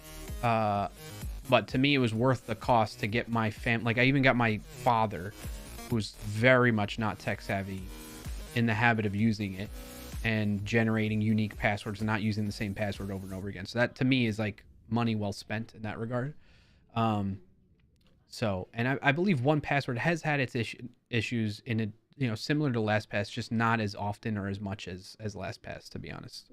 So there is that. But like I said, I would still be, even with these issues that they come out with, like, yes, it's a bummer that they've had quite a bit of issues come up, security issues, but I don't know. I commend them on the way they handle it. So Jago's Game says, oh damn, I know someone who uses that. Personally, I've never used a password manager. I recommend using it. Well, unless you got some other system that works well for you to keep your password safe, I highly recommend using some password manager. There's some open source ones out there that you could use too. So you don't necessarily have to go with one of these.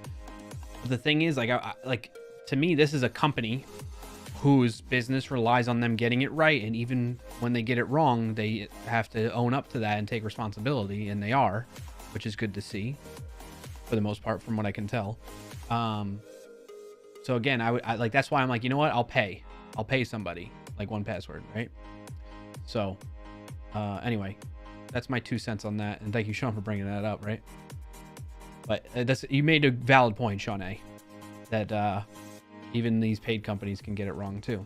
But in that case, it's like the responsibility is on them. So they screwed up, they got to fix it and make right by that situation, right? And if Auth0, let's say I'm using Auth0 for my authentication mechanisms and I'm paying for that service, it's on them, it's their responsibility, and they got to fix whatever it is and make right by that. Whereas if I'm storing and managing passwords and stuff like that, I don't have a, like, for, especially for like personal projects, let's say, I mean, given this one is more of a work project, but a personal project, I don't have the capacity or the bandwidth to keep on top of all the security, like be pen testing my application and making sure I'm not vulnerable or people haven't infiltrated my applications and systems and are, you know, exfiltrating data out of it. I mean, there's things that I could probably put in place and tooling and stuff like that to make sure that that's happening on my own, but the time and cost of doing that on my own versus the time, the little time that I would need to do this, like paying somebody else, and the cost of that balances it, makes it cost effective in my mind. And it's a weight off your shoulders kind of thing, a little bit less stress, knowing that somebody else has to stress about the security aspects of it, right? So Roy says someday he'll hydrate as the prompt says. Oh, I missed it, sorry. Did you redeem that? See, I need to set it up to where I get notified for that, but thank you, Roy. Cheers. I'm hydrating now. Thank you for calling that out in the chat. I don't mind you all doing that. If I miss a channel point redemption type of thing like that. Some of them, I just don't get notified, you know? Nafron says, I use the post-it under the keyboard password manager. Yeah. Okay, Nafron. I know you're just kidding, but don't do that. Even if you're like half not kidding. Sean says, yep, the idea is they're a company around security, so if they can't keep their data safe, I don't trust myself. Right. Yeah. True. Good point. All right. I digress on that. So where were we? I want to see. I think I need to, instead of running it through here, let's run it through. What do I have launch via? Excuse me. Launch server, I should name it as. That way it's more clear. Let's do that.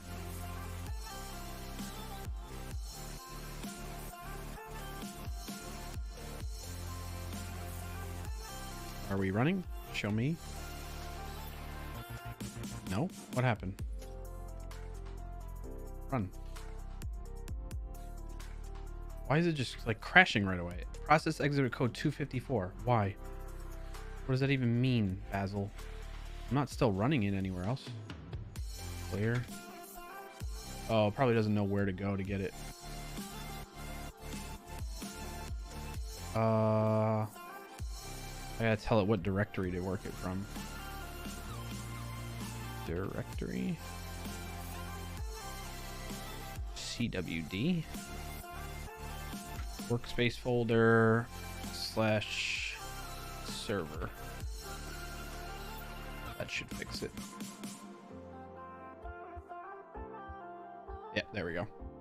That's what it was. I needed to run. So what happens is this launch configuration was trying to launch from the root folder, which if you look at it and minimize everything, the root folder doesn't have the server code in it. I have to get into, it doesn't have a package JSON in it to run an npm script from. I have to go into the server folder, and that's what I did. I said, hey, the current working directory, CWD, is this workspace folder, which is a placeholder provided by VS Code. And then I say, go to the next directory up, which is the server directory, and work from that context, that current working directory. Okay, so now we are running and listening on port 3000. I think I should be able to just log in. Cool. So, but what I want to do now is when I log in, I need to capture .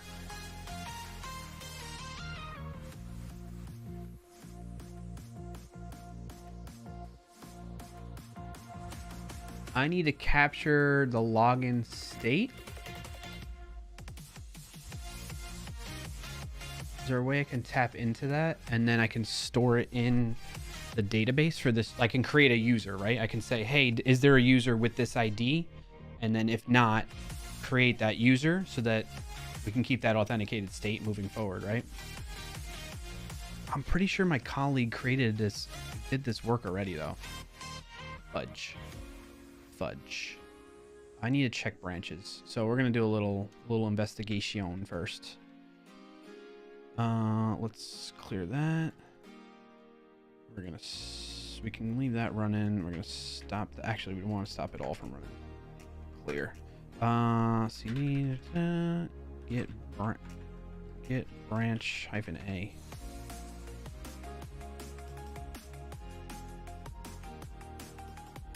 I don't know. Maybe if I can, I'll ping him and see.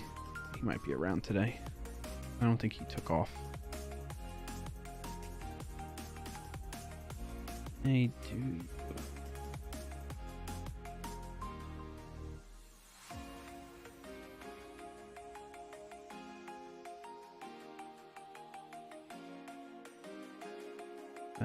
That's the data base stuff.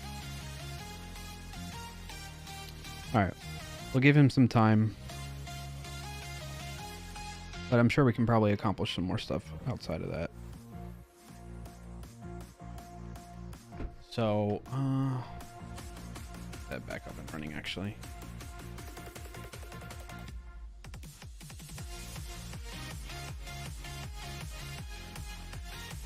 All right, so I don't care if it's running or if I'm logged in right now. What I want to do is I want to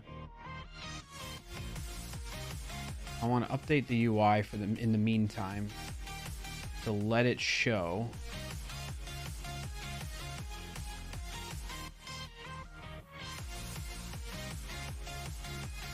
the sneak authorization flow.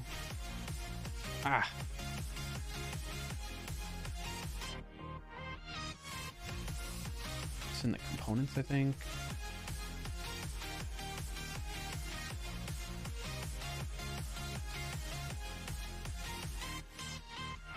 Bum bum bum bum bum bum bum bum. There's callback profile. What even is this application about? There is a clip for you to check that out. I have it rocking and rolling thanks to... Here's the clip to check out, Roy. Sent it in the chat there. I have pretty much no idea what's going on, says Jay. Well, that's okay. If you have questions, let me know. What would you like to know? What would help make sure you're on the same page and everything? And I'm happy to pause and chat and talk through that. I got no problem doing that. That clip might help too. That clip, the link that I just sent, which is a clip from this stream, thanks to Marcus Voice Programmer who did that earlier. It's me explaining the project a bit. So here it is, like here's this UI. And I have a login button. And then what's supposed to happen is after I'm logged in, this login button's supposed to go away. But it's not, but that's fine. I don't want to get hung up on that because my colleagues already kind of sorted that stuff out and I just need to get the latest code from him. But what I want to do is then wherever that button is located, which is kind of in here, in the welcome. I gotta remember which view it's in. No pun intended. Welcome item.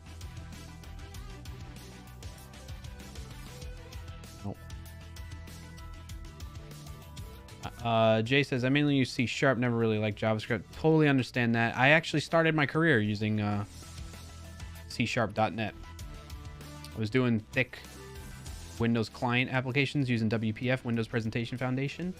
And then that led to me doing more API development with ASP.NET, which then led me to doing more front-end development with like jQuery and then AngularJS, like version 1 and that kind of thing. And then I've been in the web web world ever since, basically, using Node and stuff like that too.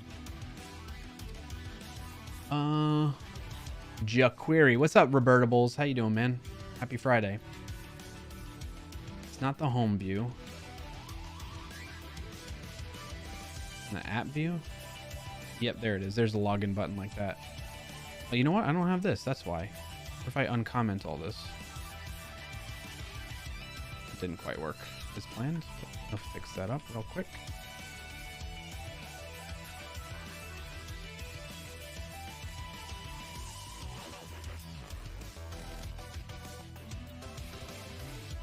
Okay, that should fix it. Let's see what it changes here. Still showing me as not logged in though. How do I tell it? There's the auth. I could just say, oh, you know what? I'm not doing this, I don't think. Could have an API. I think what my colleague does, he does it. Well, whatever. I'm just gonna add this link as well, whether you're logged in or not, to this view. Refresh. All right, so now I'm gonna say authorize sneak. Oh, not found, huh? You must be kidding. I thought I already implemented all this. I did not. What branch is this on? Am I working off the wrong branch?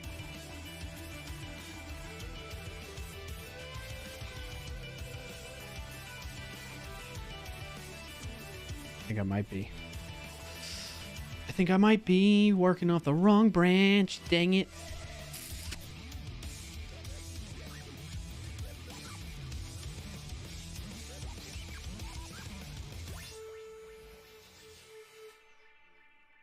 Jay says, recently we had to do an international project with students from the Netherlands using MQTT. Yeah, nice. That was fun. That's cool. I haven't used MQTT. What have I used before for that type of thing? There's other technologies in that space, right? The queuing systems. What is it called? BizDev? I haven't used it, but I know other colleagues in the past, at a past job, were using, I think, BizDev, which is the Microsoft thing, right?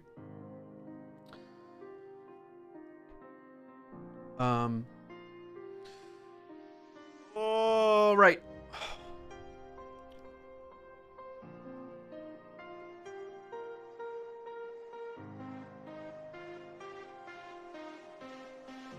Sorry, my front door is going nuts right now.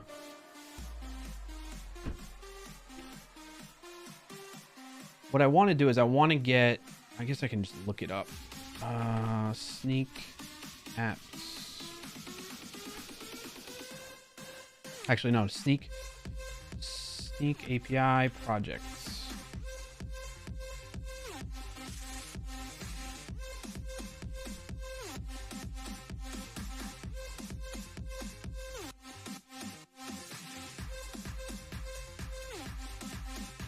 So what I'm going to do is I'm just going to stub out the data. I'm not going to worry about actually authorizing or anything like that right now. I just want to get...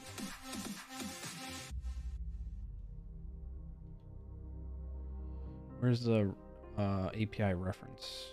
Not worried about that. No. Is this it? This might be it.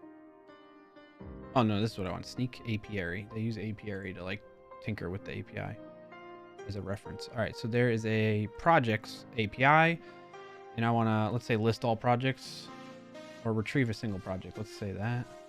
See what an example of it looks like. So this is it. This is an example response. I know it's super tiny. Let's make it bigger. You get a project name, ID, created. So what I want to do is I want to take this JSON object, copy pasta it. It's the schema. Oh, cool. And then we're going to do the CRUD operation for that. It's not in routes. save.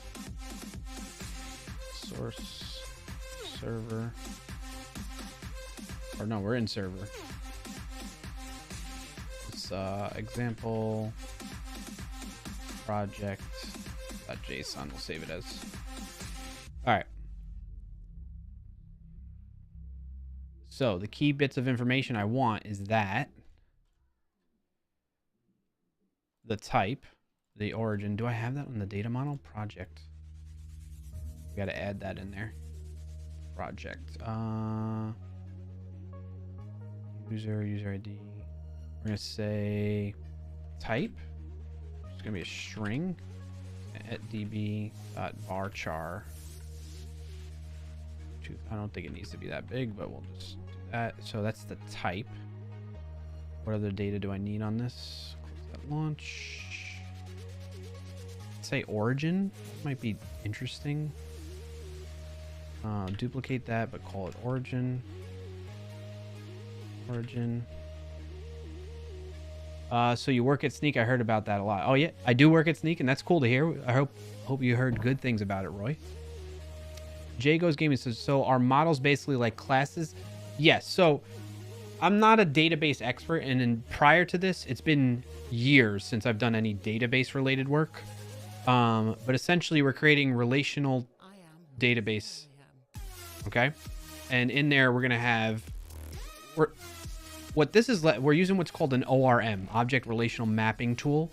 That's what Prisma helps out with, but it's like an ORM on steroids. It's kind of the way, to summarize how they kind of describe it.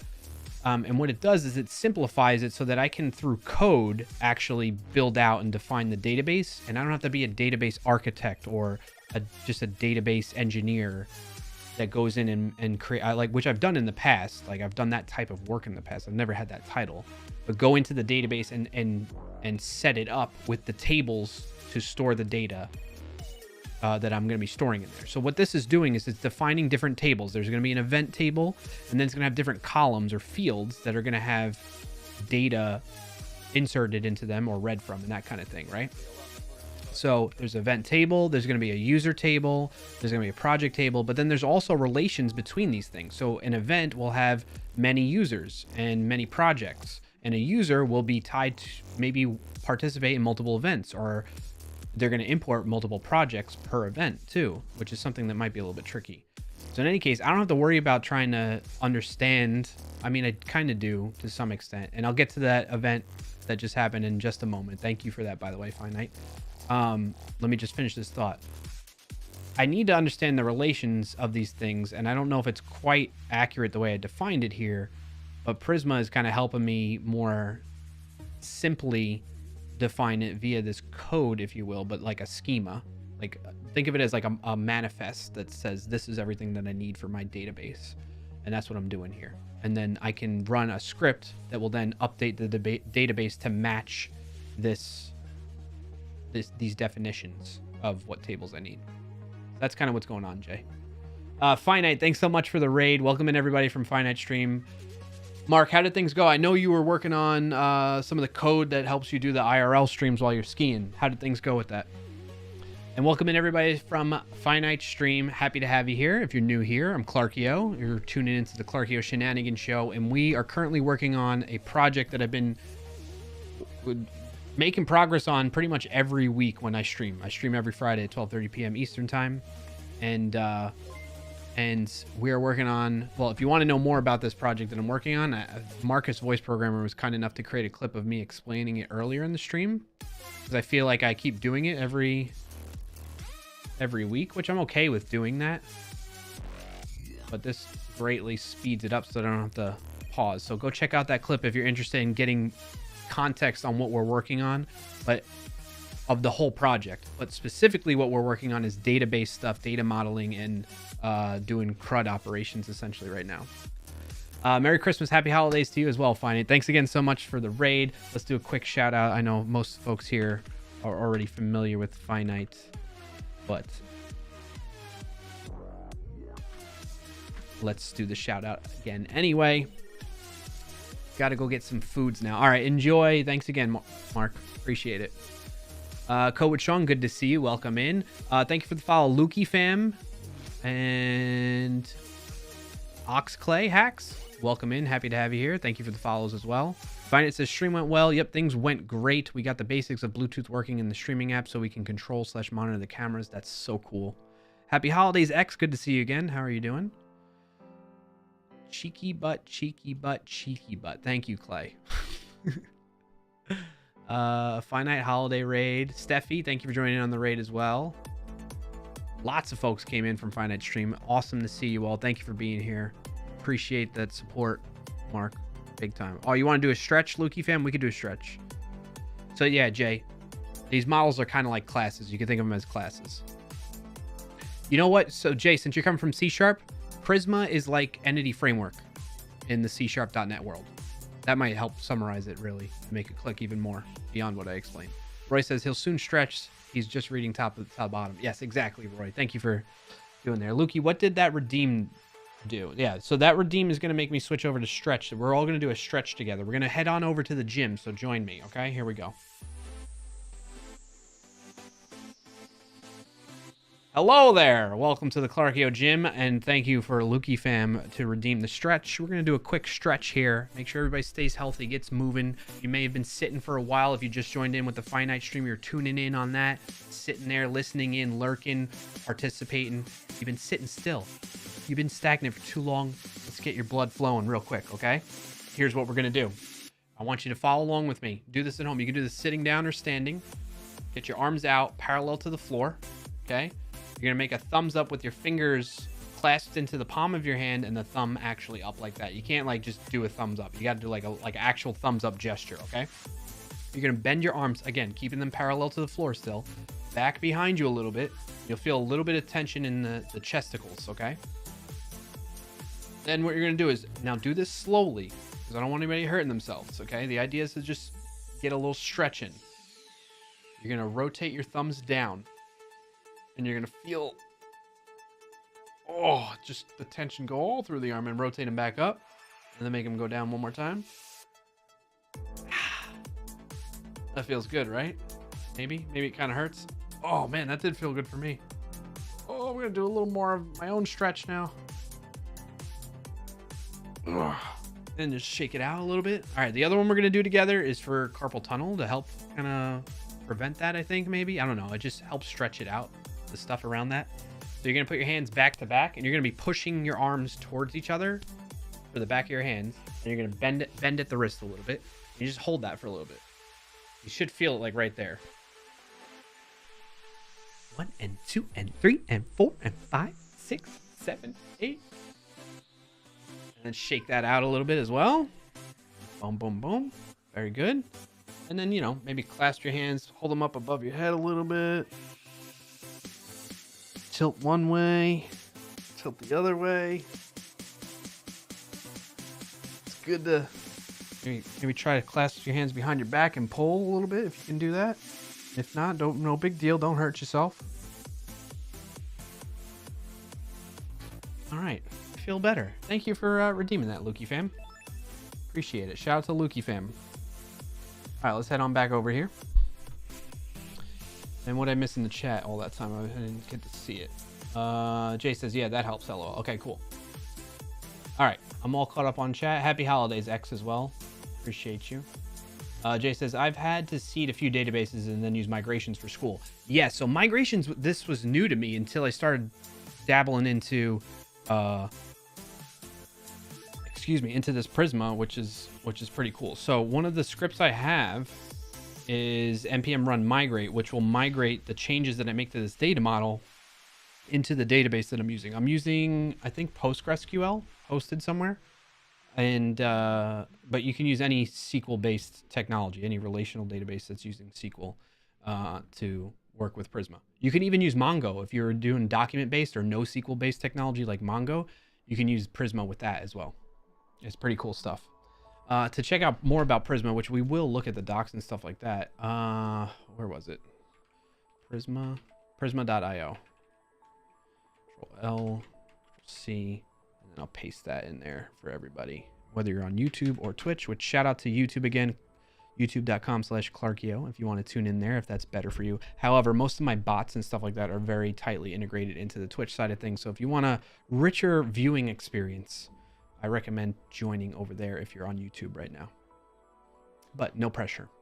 Because I know some people, like if you're listening at work or tuning in and you want to like have that on in the background, lurking and that kind of thing, some companies will block Twitch, like because it gets categorized as a gaming site, understandably so, but it's not just gaming. There's all kinds of stuff, educational stuff on there, like science and technology and software and game development and whatnot, knitting and art stuff, you know.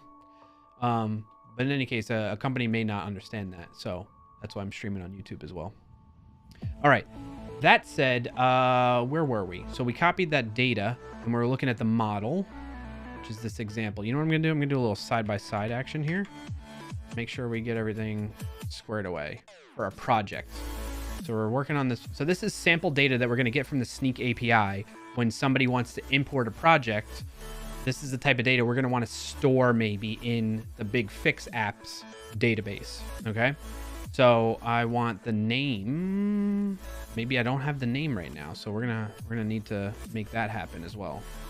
And I'm really just looking at the fields. This is the sample data on the right-hand side of what the API returns, and then this is my model that I'm trying to clean up or sync up with a little bit. Just picking out the pieces of data that I need and leaving alone the rest that the API might return that I don't need. So we have the origin, the type. I probably want the name.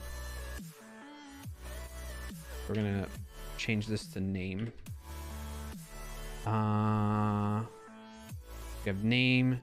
There's that ID, but then there's project ID, which is gonna be this one. It's gonna map to the Sneak project ID. We have origin. Do we care about origin? We might care about origin, so let's grab that just in case. Origin. I don't know if you can. Oh, I already have that at the bottom down there.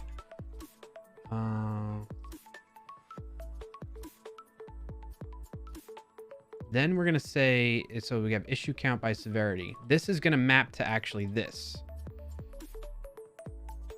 So projects really should only have one vulnerability snapshot, not two.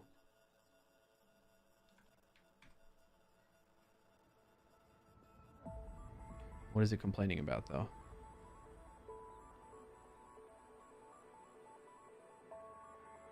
Let's do this. Let's get rid of that. And then let's get rid of that. And then we're going to say vulnerability snapshot. And then that's going to be vulnerability snapshot. Let's save that. Okay, that cleaned it up. Because I don't think you're going to have multiple snapshots. I'm going to take one initial snapshot. And then I'm going to be done. I'm not going to bother taking more. What'll happen is I might go hit the API, the snack. I still have cookies on my mind. The Sneak API, and I might say, hey, go get me this specific. Where'd it go? Not an org. Projects. Go get me a single project. Tell me what the current status of the issues by severity are. So maybe this gets updated. Where is it? Right here. Right. So if I go hit the API and I say, hey, for this project, what's the current status of that, the issues by severity for that? And maybe the low, the initial snapshot had the low at 13, but when I go and hit the API, it might be down to 10, right? And then you get points for making 3 low severity fixes. And that's how we're going to be doing that. It's so weird that this is happening. I don't know why that's happening right there, but it is what it is. There you go. Thank you for redeeming that, Roy.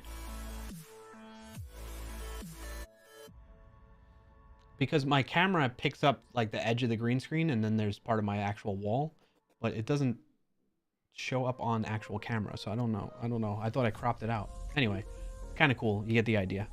All right. So that's what's going to happen there. So I should only have one snapshot that I'll grab and then that's it. And then I'm always calculating on the fly, I think. Or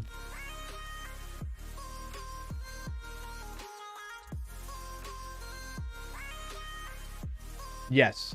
So then I might have for a user. This is interesting. Because we got to calculate the score somehow. I might have a separate table that'll say like user score or something like that, you know? Maybe we do that. We say model score. I don't know if we need to do that because we should be able to calculate that on the fly. No. I don't know. Say ID. It's going to be a string at ID at default. And we'll make it a UUID as well. So it's just unique every time. And I don't know. A score is going to have a user, which is a user. And then it's going to be just like a value, which is going to be an int. And that's a DB integer. Should be just a flat score.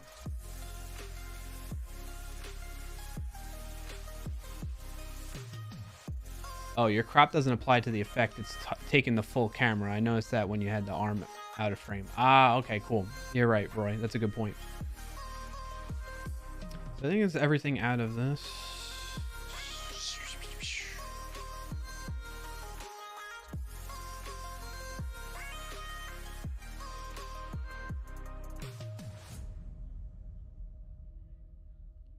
I think that should be everything that I need from a single project, so I can close that down now.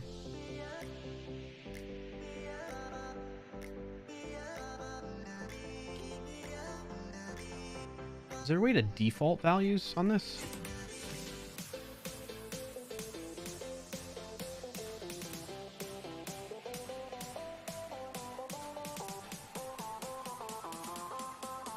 Hey, thank you for following Hungry Hippo. Love the name. Awesome name. I wonder... All right, do we have everything captured? So we have an event, the Big Fix event, which is going to have many users. I don't know if this relation will work, but oops, we'll leave that as it is. Then there's going to be a user, which a user can be part of multiple events, and a user can have many projects, and they will have a score. The score should be per event, though. This is where I think things get wonky, but whatever. Then a project's going to have an ID that's specific to this database, so like a primary key. Then the project ID that we get from Sneak API, the name, type, origin from the Sneak API, and then the vulnerability snapshot, which we'll create off of that. And that has a created at datetime. There's the default. At default is that. So I should be like at default just 0. Yeah. Okay. That's weird how it changed that. And in there, we're going to capture the critical, high, medium, and low severity vulnerabilities, what that count is at the initial import point. Okay. We can have a score, and in here, we can have like a last update. Do we have any of that? Like a last update date time kind of thing? Updated at. That's what I want for the score. So I can keep track of that too. Created at, updated at.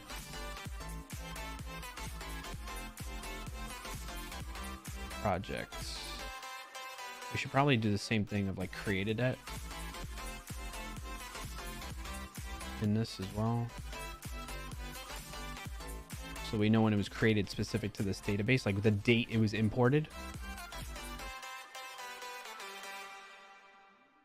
And I think that's about it. All right, so what I need to do is I need to update my database with these latest changes. So I'm going to say npm run migrate. Migrate. And that'll tell Prisma like, hey, go check the database and make the changes in the database as needed based on those model changes now. That might take a second. Jay says, can't you just calculate their score by adding together the scores from all their events? So we want to score per event. So that's one thing. And to your point, though, in terms of like, can we calculate the score by adding the scores together? We could. think we might want to do that, but I think it just gets kind of, I don't know how that logic might work. So right now I'm just going to create this table just to see if maybe that's the best way we go about it. But you're right. You bring up a good point, Jay. I think once I know and understand how I'm going to pull off the logic for calculating their score per event, then I'll know better whether I need to use a database for it or not, a database table to store it or not, or if I could just calculate it on the fly every time. So we'll see. All right. So now if we want to see what the database looks like, this is what's cool about Prisma is they have like a studio mode like that you can spin up. So you can run Prisma Studio, which then opens up a interface that allows you to peruse through the database. So you can see I have all the models. We have an event, we have project score, user, and vulnerability snapshot. And I have none of these other things right now. So what I want to do is I want to manually right now, I'm going to create a user. I'm going to give it a random, like it's auth0 pipe 1 2 3. We'll leave that as null. Leave that as null. Say Brian at clarkio. Alias clarkio. And what events? I want to tie it to that event. I think that's it. I don't have any projects or a score yet. So now I'm going to save. Why can't I save that one change? Oh, created at. Maybe I give that a default. Shoot.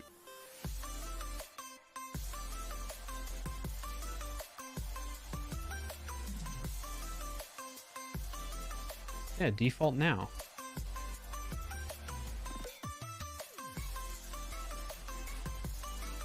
Why isn't it doing that?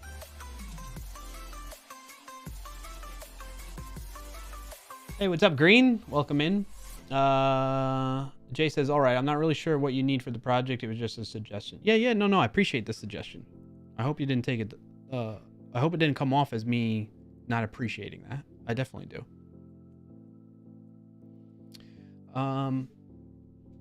Why isn't it giving me this date? Just create a date. All right, let's just copy something like this. Paste that in there.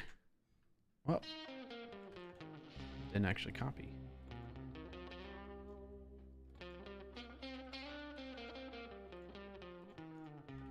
There we go. All right, so now I can save it.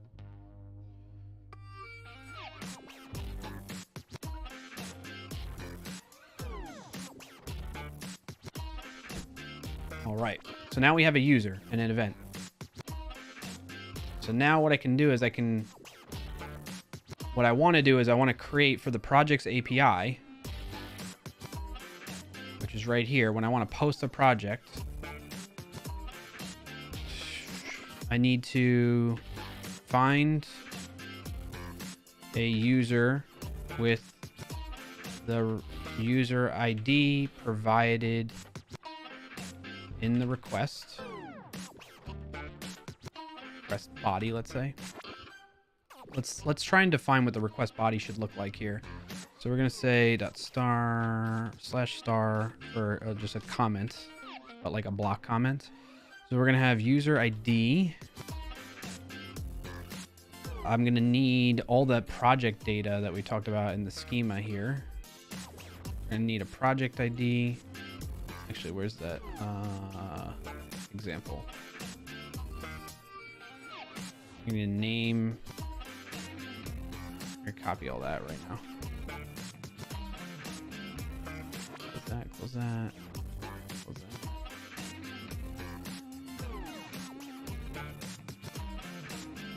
Just like that. This is gonna be project name. This is gonna be project ID we're going to expect. I don't think we need created. Origin type. We're going to need that stuff. And so what I want to do then is we want to create a project. So we need to go to Prisma, documentation.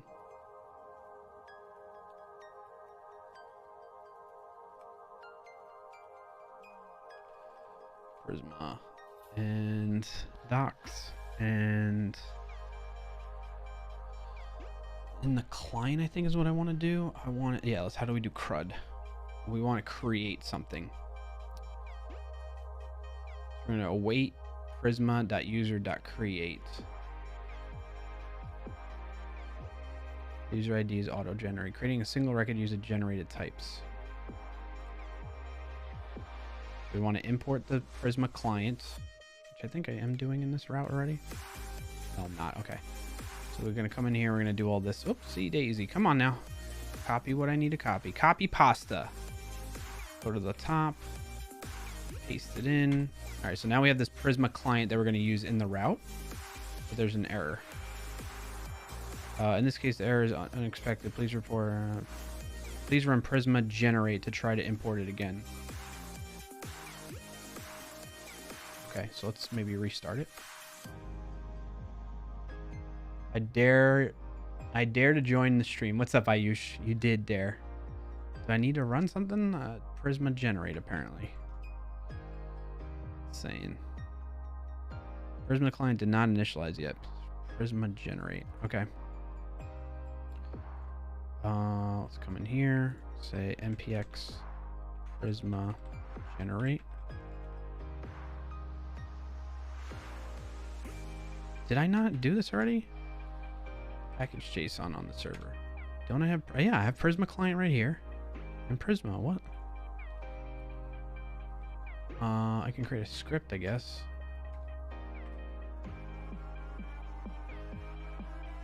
Generate. It's gonna run Prisma generate. Like it asks for. Clear npm run generate. No such file or directory.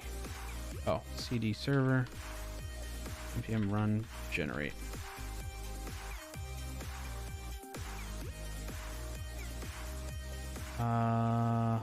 If you don't have any generators defined in your schema, so nothing will be generated, you can define it like this. Did I not have that already?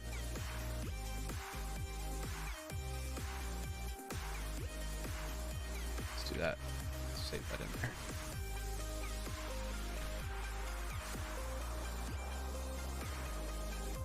Okay, cool. You can now start using Prisma client in your code. Sweet. Like that. Okay, good. So now I can relaunch it.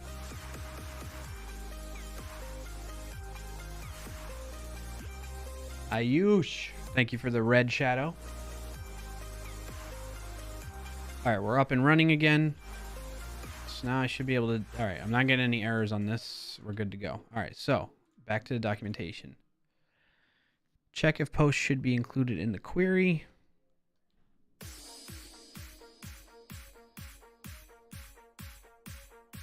What is this? Prisma user create input.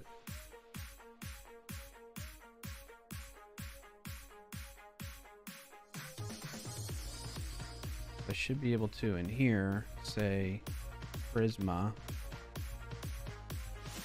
dot create. What is it? User create. User create. What is that coming from? I don't think I want to do that.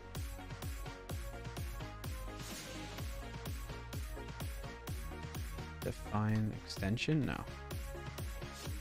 Save that. Do I need to do that? Prisma user. So I want to say Prisma dot projects dot. See, why am I not getting IntelliSense for this? Pass user object into query. Create.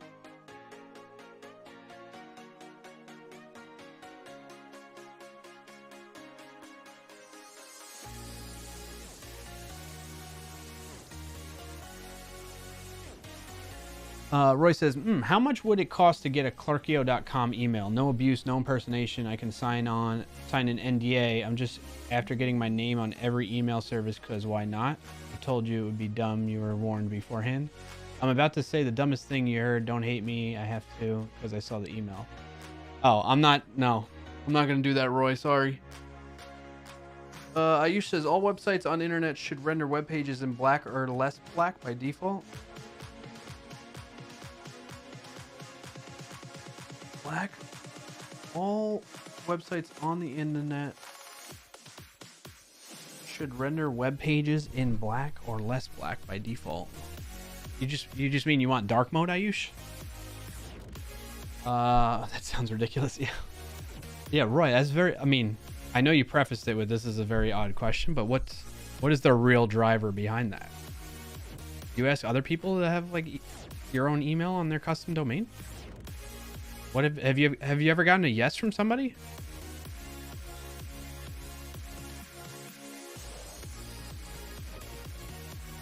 All right, so let's see if I can just query the database too. Oh yeah, we can do that. All right, so let's see. Let's do this first. Oh wait, this async, I guess. Oh wait, Prisma, find unique, and we're gonna say we're gonna hard code it. Find.com, and then just console.log user. See if we can get it. We're gonna say don't require auth right now, but we will add that. Literally just woke up one day and wanted to get an email on every email service that exists. And yes, I have many email addresses. Locust says everything has a price, am I right? Yeah. If you give me $1,000 a month. Roy says it was just a fun thing that I started, now I keep doing it. Okay, all right, fair enough. Sean says when I bought my .dev domain, I offered free subdomains to other Seans. I know a Brian that's done that. I know a Brian.dev that has done that. And they redirect to me. Yeah. I can understand that a little bit. But that one, like it's a Sean. It's related to you more, right? All right, so what I need to do now is in the front end, tell it, I just want to create a link somewhere in there. Where was it? I think it's in the app view, right? All right, so now what I'm going to do is I'm going to add another link in here. It's projects. I don't know. I need to make a query, actually. Let's create another button, maybe. Another button component. Projects button. Where's that getting defined here? We're going to essentially do this. Called projects. Projects button, and then we're gonna duplicate this. I'm gonna rename it projects button, and we're gonna say fetch slash projects, but it's gonna be a post. Options method, I think it is post, right? I think that should work. Click, get Control D, F2, Control D, get projects, or add project. Add project. See if that gets rendered now. There it is. Let's see if when I click it, it does go to the projects route. On the server. Did it make a post request though? What kind of request was it?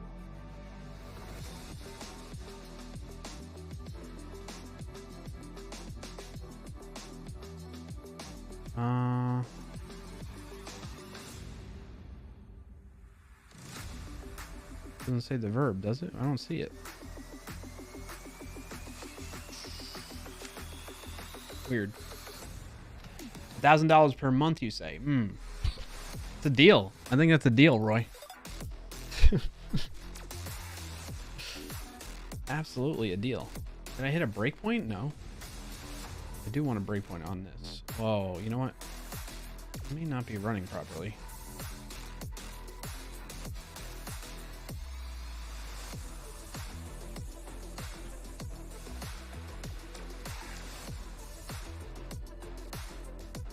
See, it shows request method get. So if I do this, maybe I'm doing fetch wrong. Fetch docs.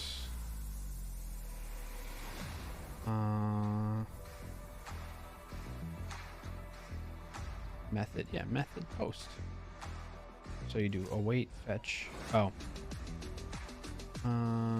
Client. Projects button. Return await fetch / projects, the URL, and then your options. Method post. Maybe I gotta supply a body too. Body, and just do it. Empty body. Body, the body. And we'll do what's that? Okay. Hey, look, it's logging it actually. So it did hit that. Did it work? Clear that. It still says pending. But I do see it hitting the breakpoint. I mean, it's logging this. You see? So it is it's querying and getting the user. So we know that's working, but for some reason it's not. Oh, you know why I don't have like a res.status.send. You know what I mean? Like a res.send. So let's do that. Res.send. Just, I don't know. User. For now. I should restart it. Maybe. Because that'll get it. Because what's happening is it's not sending a response to the server. So this thing's just like, what's going on? It's just hanging. It's still hanging. Do I have to actually restart this every time? What is the deal? It should respawn when I make changes. It's not apparently doing that.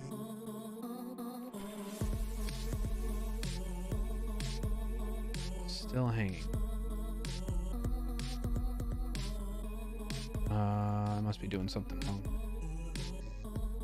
We're waiting that. Maybe return. That has been modified as pigment. How much money have you spent on email services? It's a good question. I don't know offhand. Oh, this came back 200 now. Response.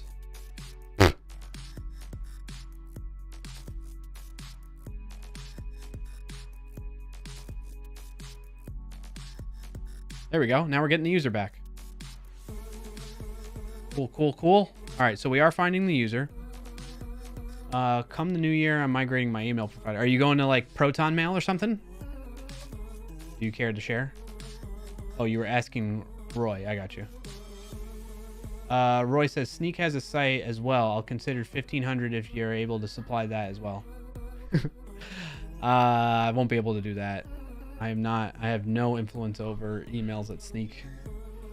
So, guess no deal, Roy. No deal.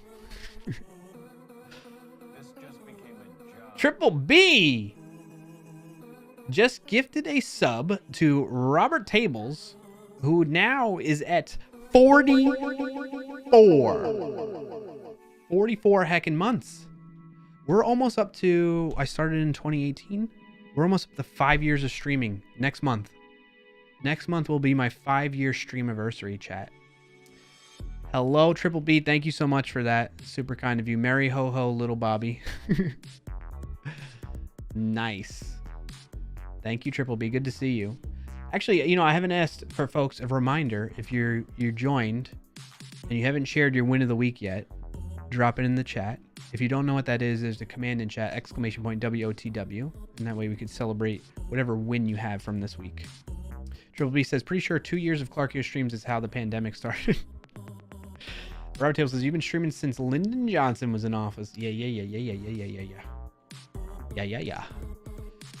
All right, so if we're able to get the user, we should be able to insert a project with that user ID now, right? We have the user ID right there. So let's look at Prisma. We don't need that. Oh my God, who the hell cares? You care, Michael Jolly. You care. Okay.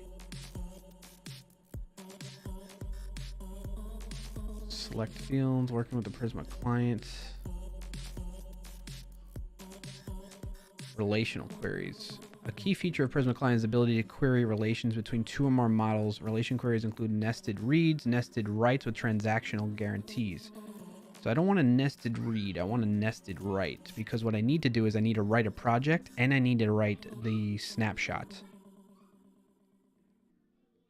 Nested writes. A nested write allows you to write relational data to your database in a single transaction. Nice, that's what I want to do. For example, the following nested write creates a user and two related post records. Okay, so we're going to say Prisma user create. It's based on the...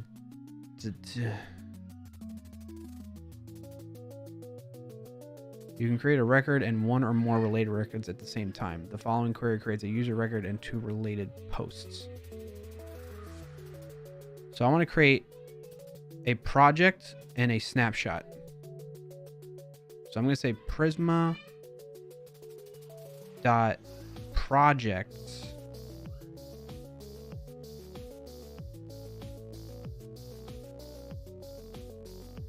I want to do 1 and 1. I'm not fully grokking this, I don't think, yet. Because it doesn't give me like a... Alright, so now we're going to say const result equals await Prisma dot... I don't get this IntelliSense. I mean, it's giving me the like how does it know what projects dot create? And then we're gonna say in here, say data, and the data, I don't know, let's just try that and see what it does. It should yell at me and be like, hey, you haven't supplied all the fields needed, you know? Let's see. Let's see if it yells at me for that. Come over here.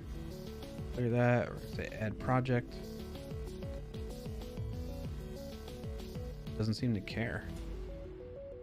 Do I need to restart this thing? Console.log result. Yeah, it's not picking up on my changes.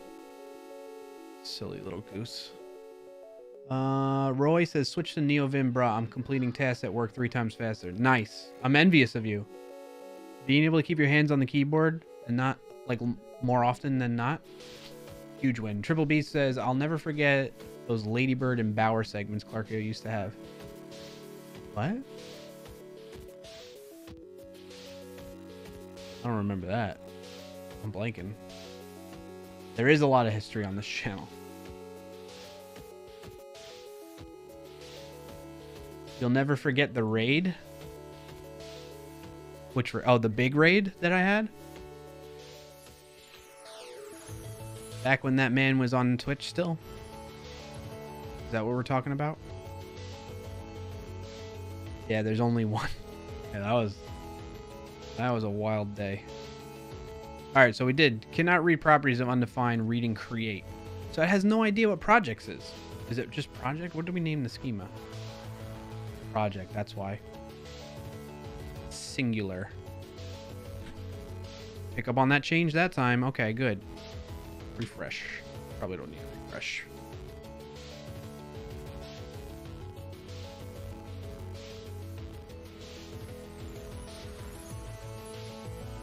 And did that successfully go through? Oh, maybe? No. It didn't console log that result. But it's not balking at... I feel like when I'm making these database changes, I can't just let it restart the server. I have to actually manually restart the server. All right, we're getting a log again, an error. All right, yeah, see, there we go. Now it's complaining to me. It's so weird that I have to like fully restart. So it's expecting this information. All right, so we got it. Await Prisma project create. So that is the correct syntax. So we're gonna say project ID. We're gonna make it. We're gonna make all this stuff up. We're gonna say user. How do I tell it what user? I just pass the user that gets returned back from here? I think so. All right, so we need project ID. It's just gonna be gobbledygook. Actually, we can just copy this data, right?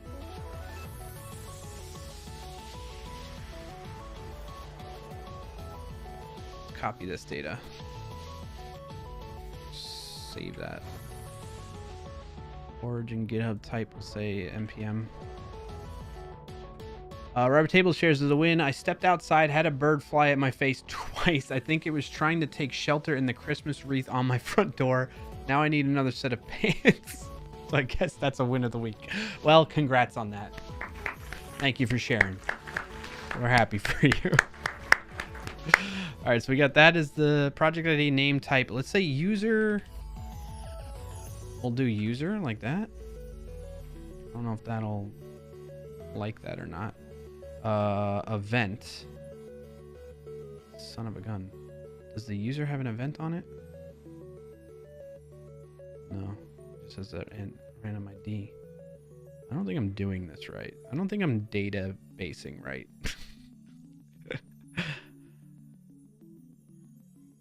Argument user for data.user is missing. Event for data.event is missing. And vulnerability snapshot for data.vulnerability snapshot is missing. Okay, well, I'm trying to create that, okay? Jeez. Jeez and crackers.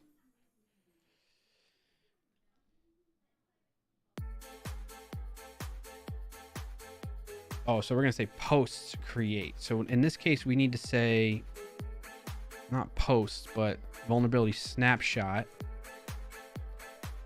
Okay, and we're going to say colon create colon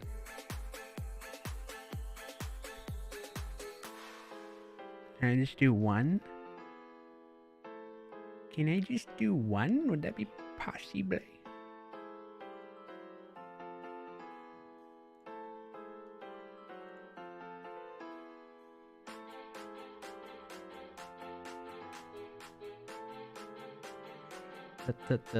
Nested writes, create a related record.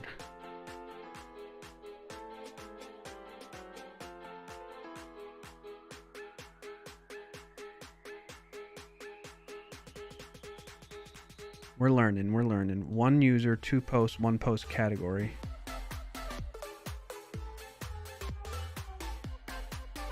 Post create, categories create. Yeah. Include posts. Posts include categories. Sure, include post categories. I have to define that.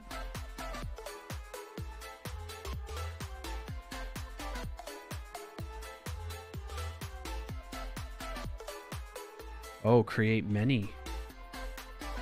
I don't want to create many. Create multiple records and multiple related. No. Create connecting existing record. Yes. Okay. Post connect ID. So I need to say user connect ID. User colon comma connect, and then I do ID. Connect is an array. And I say ID, and it's going to be user.id. Why don't you like that?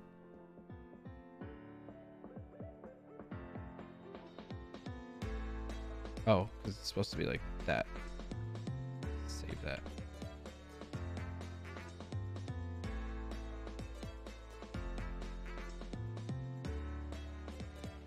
And I should just have the event ID already too, right? For now, we're going to say const event equals await Prisma event dot find unique. Just get whatever one pops up. It should only be the one right now. And so then we're going to say event. It's going to be connect ID. Whoops. ID. And it's going to be event.id. Comma. I think we're doing this right. Jay says, how long have you been using Prisma? Like a couple days? Roy says, I was wondering if that's just standing up or doing stand up. What is? Oh, you want me to stand up? I'm going to reimburse you on that. I don't feel like standing up right now. I appreciate that though. I have too many wires hooked up that something's bound to break. So what that, I have a sit stand desk, Roy, and that's what that will do. That's what that's about. And I'm all caught up there. Okay, cool. Yeah, so Jay, it's only been like, so I've been working on this portion of it on stream the past couple of weeks, but I've only spent maybe a total of a few hours, maybe 4 hours, somewhere between 4 to 8 hours total probably of learning and tinkering with Prisma. So this is, you're witnessing me learning and expanding on that knowledge of Prisma with this stuff like how to create a record on the project table and referencing other relational tables like the user, the event, which I don't know if this is even correct to be honest still, but we're just going to run with it in terms of how the relation to the event should be for a project, but it is what it is. And then the vulnerability snapshot, which we're going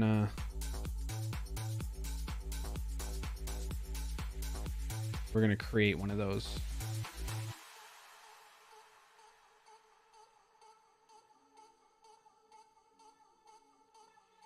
We're going to create a vulnerability snapshot. And when you create one, you got to give it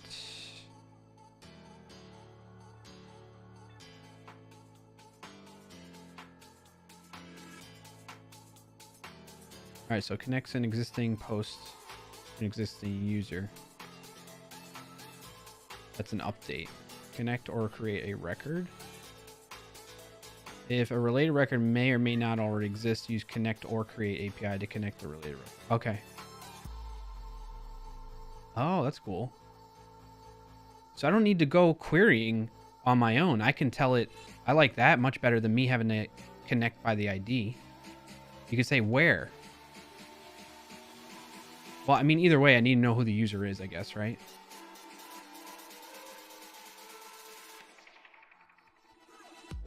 That's cool. And then you have to, do you have to do this include author? I guess so. Include posts. So I want to say include events and user, I guess, in this. After data, right? Yeah.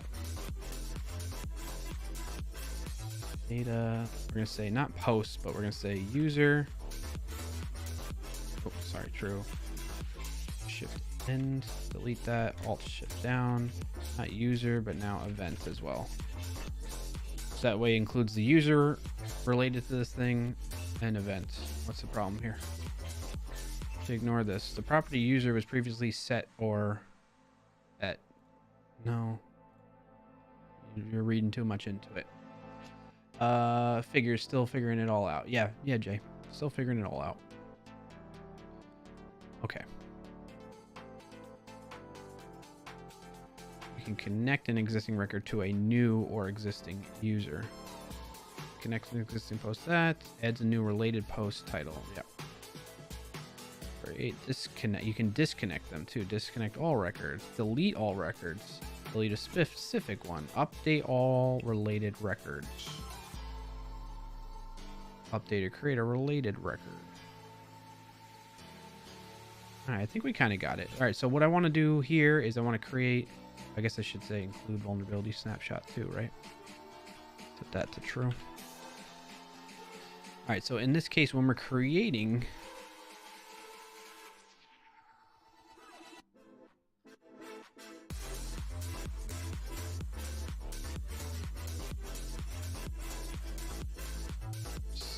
create always takes as an array.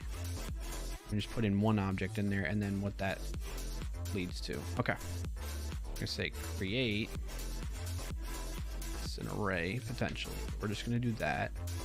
And in here we need what the vulnerability snapshot is expecting, which is gonna be all these values. We need to relate it to this project as well. I don't know how we're going to do that, but let's see if we can plug in the critical, high, medium, low from issue counts by severity, like that.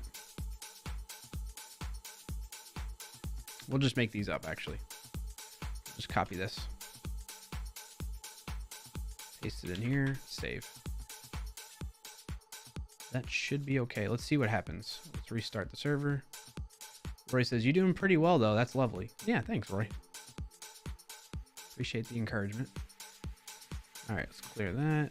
Let's tell it to send the request again and see how the server responds. Okay, we still have an error. We are missing what? Argument where is missing. Oh, did I miss something? Oh, on this probably.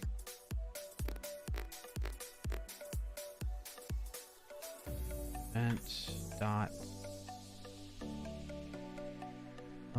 Is there a way to just read one? Bolt these to the end here.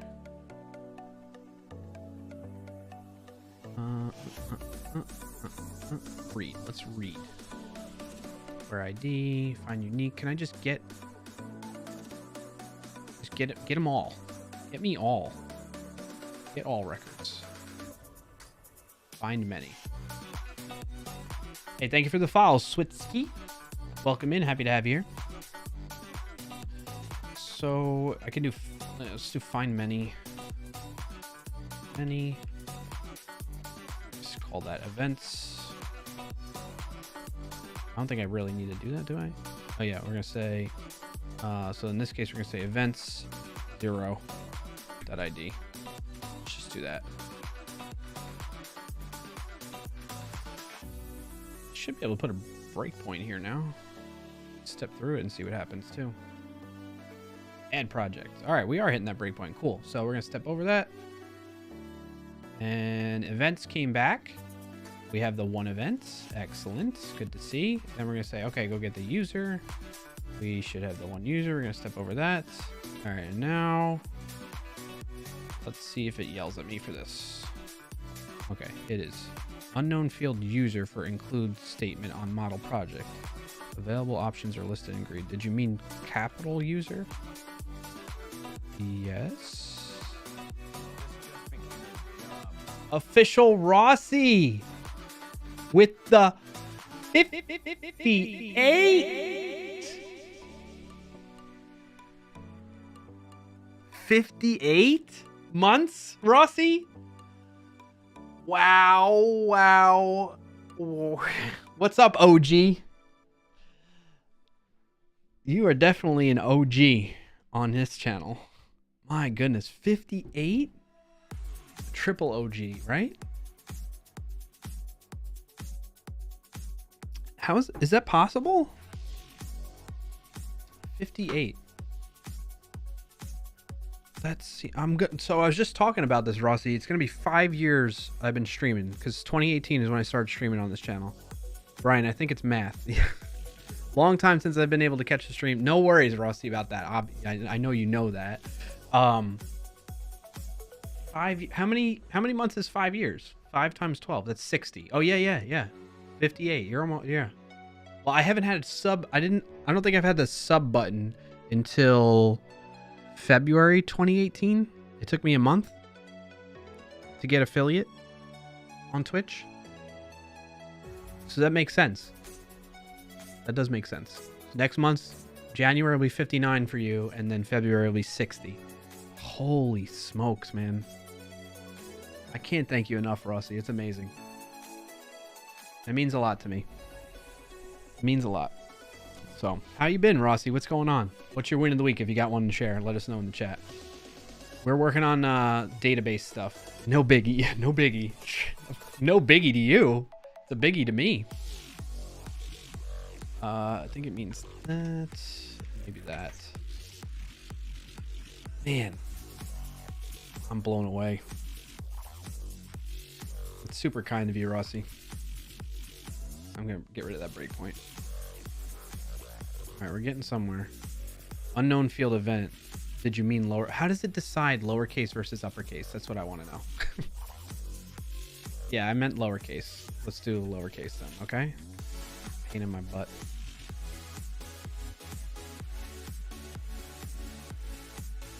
It's very confusing to me. Okay, we're getting somewhere.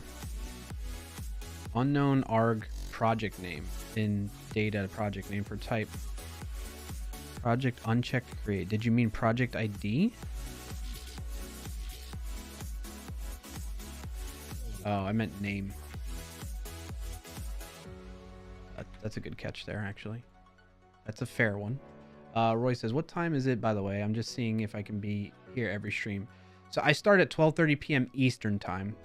What time zone are you in, Roy?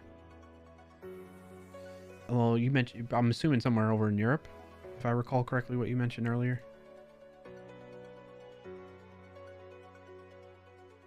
Okay, unknown arg user in data user for type. Did you mean user ID? Can I do user ID?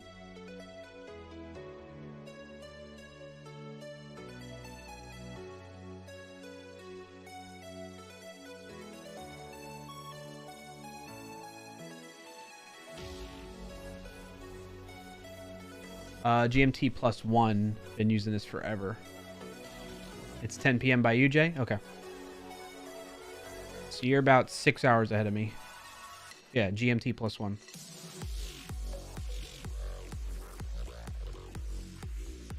Cool, cool.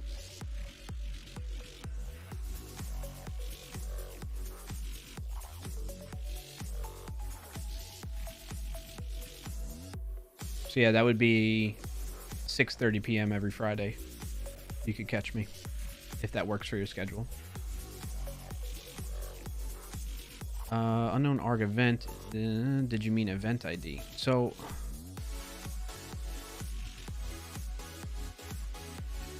no, I want to create it. Connect. This is supposed to tell it to create. What am I doing wrong, Prisma?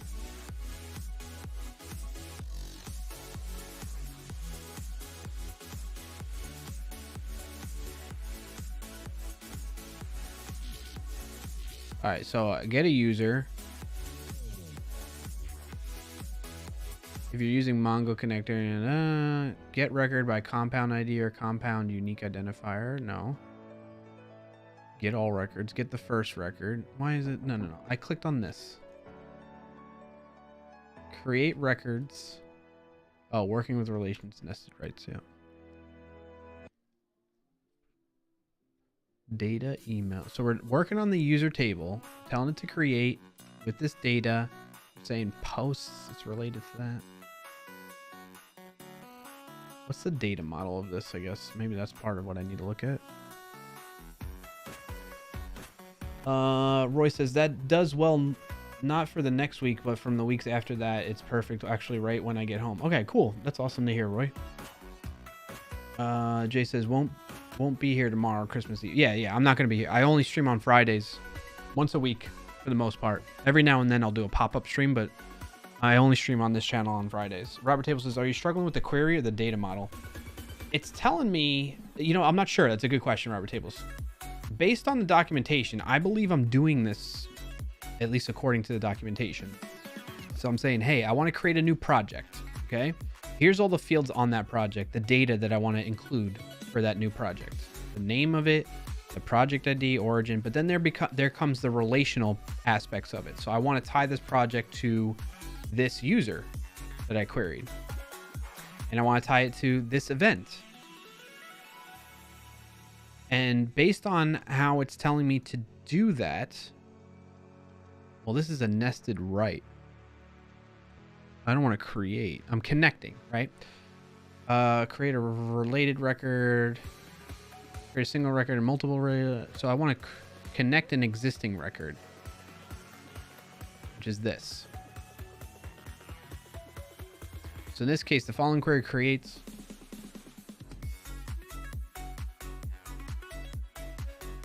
following query creates a user and connects it to the following like blog posts. That's the example that they're using and saying include posts. Create a new user record and connect that record to 3 existing posts. So what I'm doing is the opposite. I'm creating a project and want to connect it to an existing user. So we would say prisma.project create. Then I'm going to say user lowercase, right? And I'm going to connect it based on that ID. Right? And then I'm saying include user true. Include user true. Maybe because they're different. You're following? Okay, cool. So I think that's right, but something's off with that. You can connect an existing record to a new or existing user. The following query connects an existing post to an existing user. Or number 2, adds a new related post. So we're going to update the user where the ID is at, and we're going to say it has a post. Oh.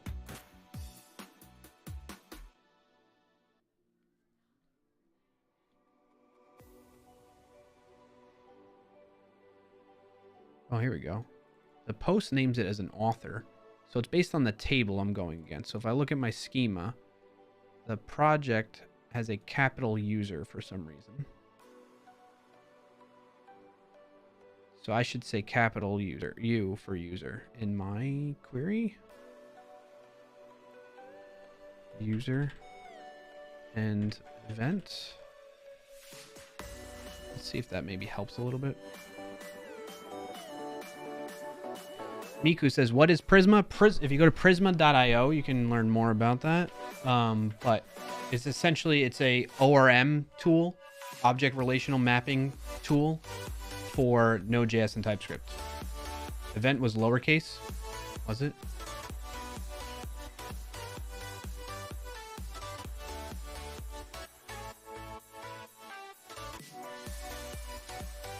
Events.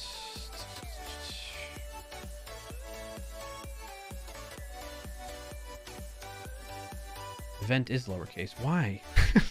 Damn it. All right, we're going to do event lowercase. All right, we got to get some consistency there, I think. Brian, get on top of it. Hey, Mary Jo, happy holidays. How you doing? What's your win of the week? Miko says, why not Mongoose? Because I'm not using Mongo as my database. I'm using a SQL-based database, a relational database. Robert Hill says, why is this named like that? Oh, because I named it like that? Weird stuff. Well, so I know you're saying kappa, but also when I'm typing out this this data model, there was via the VS Code extension for Prisma, or the Prisma extension for VS Code, I typed in user and I said, or I typed in projects and I said it was an array of projects, and then it automatically added some of these fields in here. So in whatever case it was using. Thank you for the follow, Fed. Mary Jo says, win of the week, kicked SQL query butt, made an epic query faster. Nice. Maybe you can help me out here today, Mary Jo. That's awesome to hear. Congrats on that, though. Robert Table says, I'm just poking fun at you, honestly. Yeah, I know. Yeah, it's trying to use upper for proper objects is my guess. Yeah, I think so. Jay says, I think the question should be why user is uppercase when everything else is lower. Yeah, I don't know. It's something that they're doing based on their conventions that I'm not properly following. Maybe when I hand wrote these ones, and then it automatically using the extension inserted some of these other ones. You know what I'm saying? But then it does. This is a weird thing. Like I didn't add this user ID. It lowercase the user ID, but uppercase the user. So I'm not sure. We'll see. We'll see. All right, what is it going to complain about this time?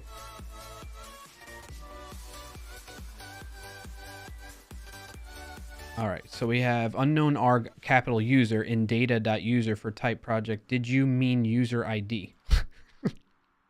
Fudge. Fudge. So it's saying in here, it doesn't know what this is.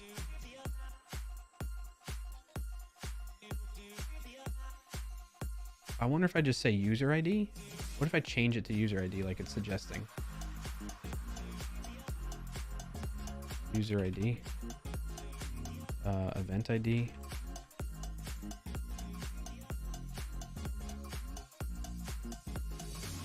Let's try that.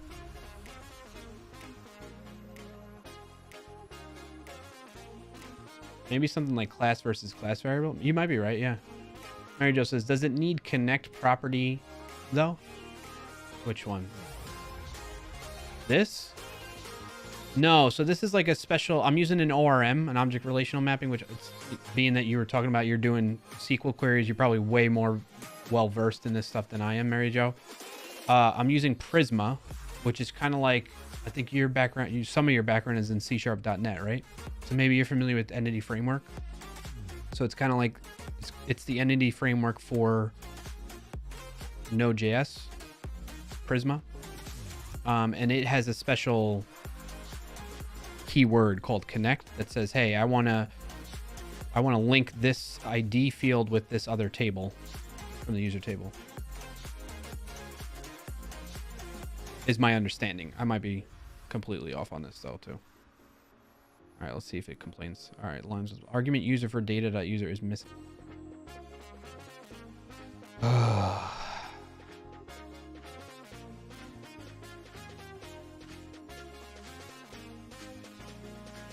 Unknown arg user ID.data user ID. Did you mean user? So it like keeps flip-flopping on me. Do you see this? So then I'll switch it back to user. Like that, and then it's like, did you mean user ID?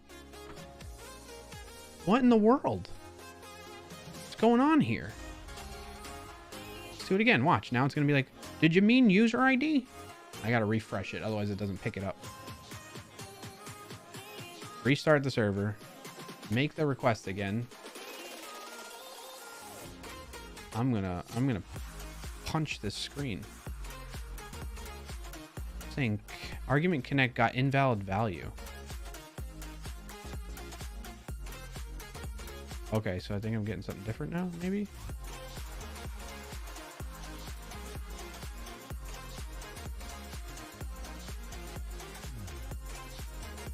When in doubt, ask ChatGPT. Miko says, that's why I use Mongoose, much easier. Yeah, well, Mongoose is just specific to MongoDB though, right?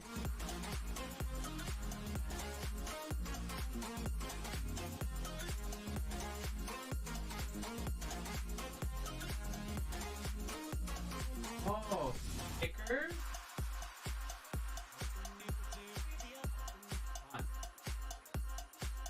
Whoa. All this? See.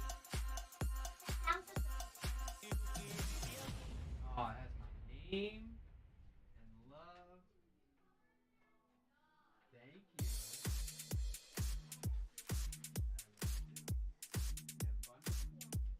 We're gonna be done soon, okay? Keep this right here. Alright? When I'm done with my show, then I'll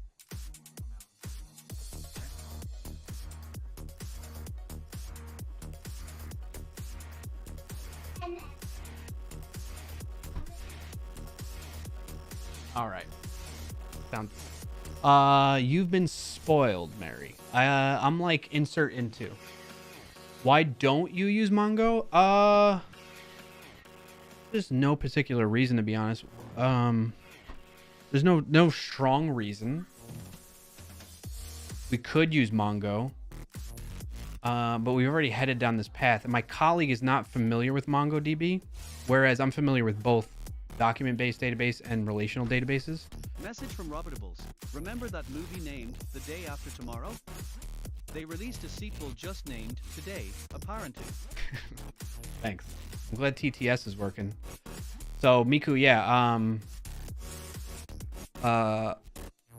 that's probably our biggest reason why, is that I'm pretty sure my colleague is not familiar with document-based databases like Mongo.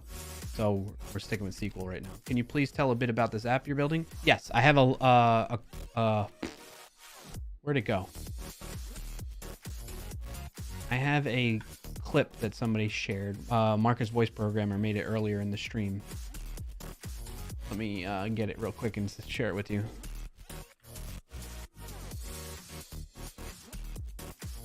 Copy that link address. Paste that in there, and you can watch that clip. It'll give you a little bit of an idea of context around the app. It's a pretty simple and straightforward app, though.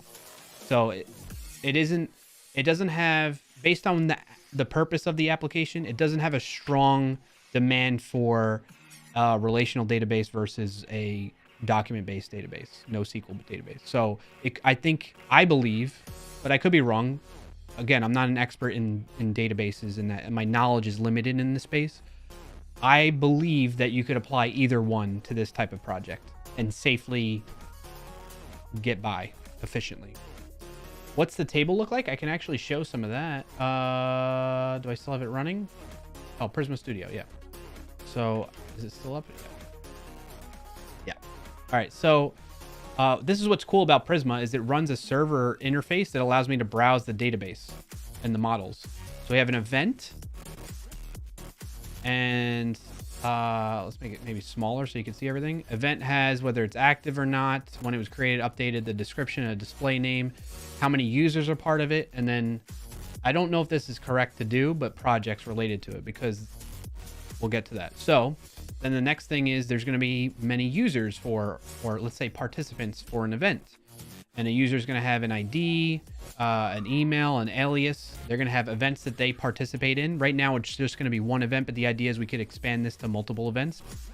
And then a bunch of projects. So it's like a one-to-many in the relationship between a user and their projects.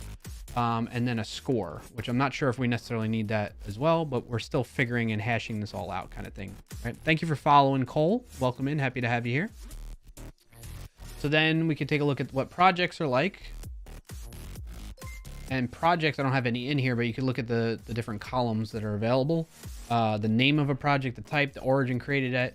It needs to relate back to a user, but it also needs to be tied to a specific event, right? Because we want to count the score of it and how it progresses in terms of how many fixes get applied to that project. Waleed, thank you so much for the follow as well. We want to calculate the score for that project for that event, not for another event that it might be pulled into. So what happens is somebody signs up for this big fix event hackathon that we're doing. They connect their account, their Sneak account, to the event application. And when that happens, that counts as a project. Let's call it a project.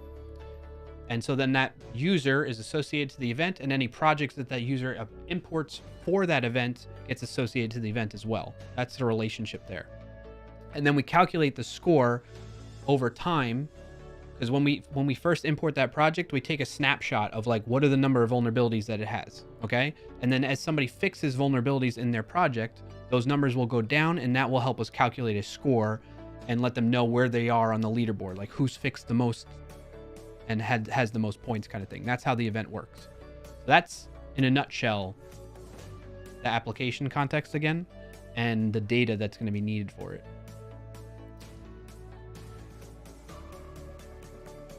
Miko says, can't you make any app with either database technology? I mean, you could, but there are pros and cons to each one, right? Every technology has its limitations, okay? And has its best use cases. And I don't know them off the top of my head, but like a NoSQL document-based MongoDB, as an example, may not be good for things that have really intertwined relationships in them. Whereas like a relational database is more suited technology that can handle that better, right? Again, I might be speaking out of my butt right now. I'm not a database expert, but I'm just giving you as an example of why, as an example of there can be use cases where one would excel more than the other or be better fitted. It's like that with any technology. But for the most part, yeah, you could get away with using the same technology for the same project or same purpose.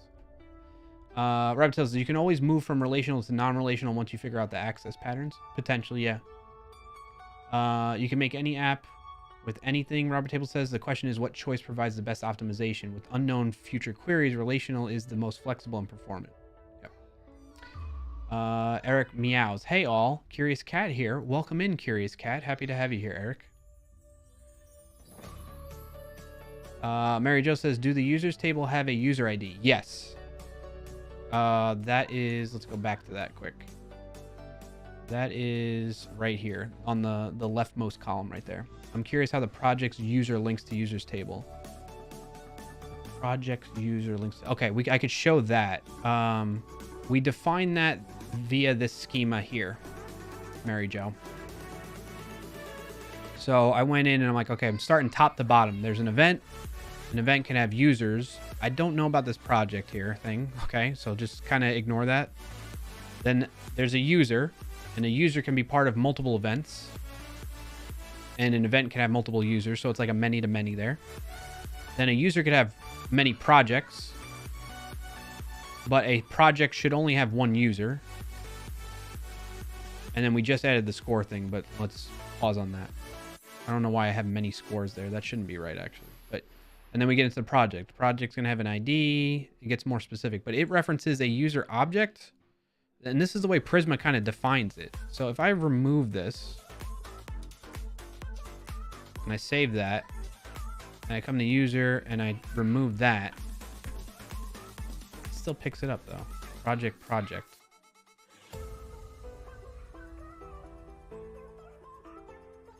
Delete that, save. So now if I come in here and I say, hey, I want projects, and it's going to be project type, and it's going to be a many. I hit enter, and what that does is it ends up adding it right here as optional now. But you notice how what it's doing here? Let me make it smaller so it's a little bit. So it's creating, it's automatically saying, it's doing two things. It's like building out the relationship for me. So I say I want this user to be related to the project table, to have a one-to-many relationship. And then the extension in VS Code for Prisma is adding these two lines for me to the project model. It's saying, hey, there's a user object which has a relation of fields where user ID references the ID on the user object itself, like the user ID here, like that. And then this is the user ID on the project table. Does that make sense? Miko says, I'm not sure that's true about relations, given you can create schemas with Mongoose replicating the relationships that SQL gives.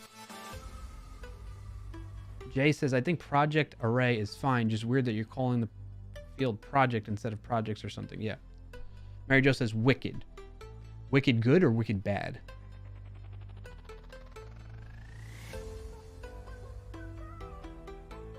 I'm going to stop this. Being that we made some changes there, I'm going to run backtick npm run migrate, so it updates the database with that schema change. Cardhouse says, why does the Grinch hate knock-knock jokes? Because it's always who's there. Thanks for that, Card. Appreciate the laugh there.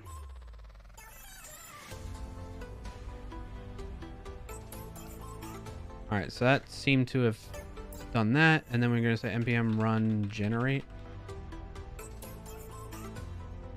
Environment variables loaded from that. Prisma schema loaded from Prisma schema that. Generate Prisma client to that. You can now start using Prisma client in your code. Reference. Okay, so we should be good with that. So now let's come back in here.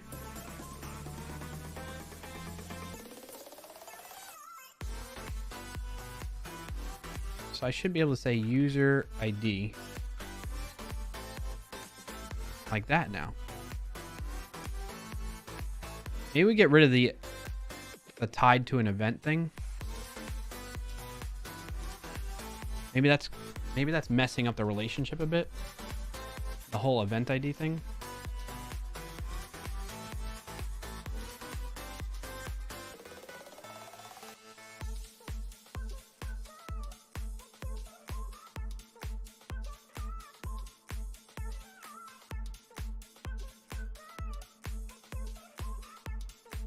You want to connect or create a record. So I'm saying connect a user with email address. Create a new user with email address if the user does not exist already. No. So in this case, it's creating a post with a title, how to make croissants. And the author is based on a user that either exists already, which is connecting, or creating. And if it's creating, it's going to say, hey, here's the email and their name. So should I say, I think what I could do then, and it says include author. So what I could potentially do is I could say create that, and instead of saying connect like this, let's get rid of the event thing. Let's go user. Does your object need where or create? Yeah. User, connect or create. See, I should say connect. So we'll say connect where ID. We're going to say connect. And then we're going to say where. And then we're going to say ID. And the value of that is going to be our user.id. Comma. Hi, bud. Bauer wanted to come say hi. Yeah, creator update is sometimes called an upsert operation. Yes, Robert Tables. So I wonder if that maybe helps it. Is it lowercase user though? That's the other question here. No, it's capital user on the project.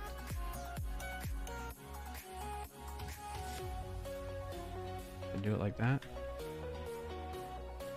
Capital user include. Get rid of the event. I'm going to also remove this event stuff from here. I'm going to delete that. Just for now. Save. We're going to then migrate again. So npm run migrate to update the changes now. Jay says, I'm going to say yes. That seems like it should work. Okay. I'm glad we're on the same page there.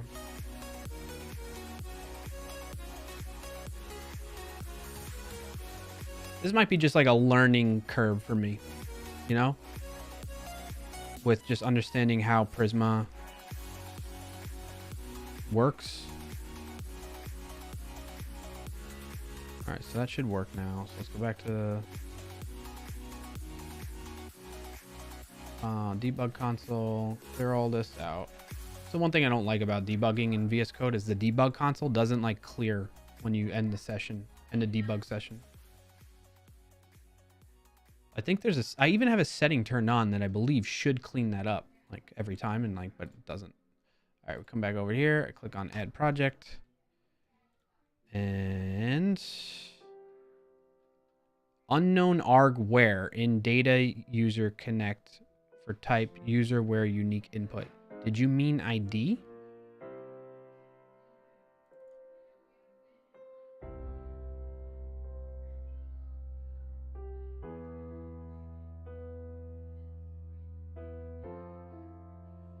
Maybe I just do ID?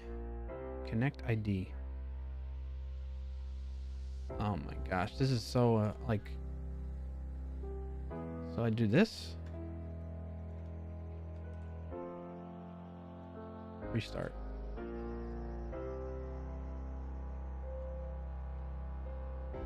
I'm clearly not understanding something.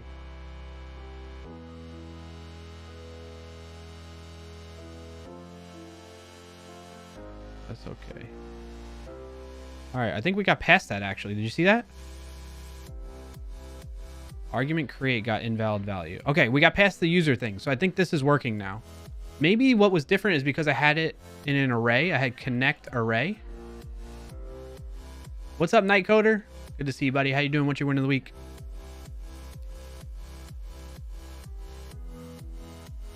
Argument create got invalid value. Okay. Provided expected this. ID is optional. Critical, high, medium, low.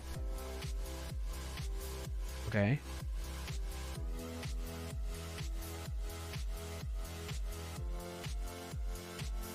So got invalid value right in here. This create doesn't like that. What if I don't make it an array? That might be it.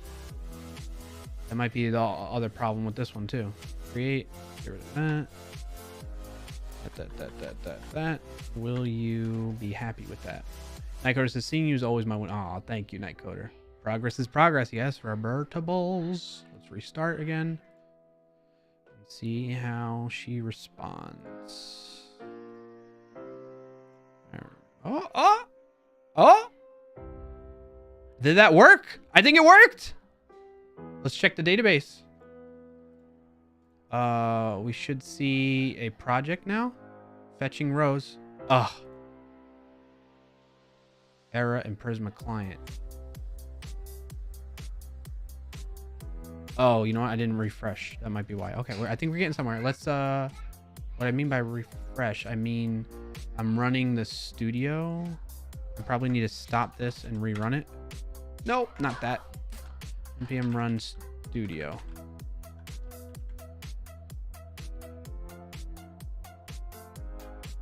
Let's see. Yes! It worked! All right, let's see. I'm going to stop there probably for today, given the time of everything. All right, so we got rid of the whole event thing. I think that was thrown, the event relationship was throwing things off.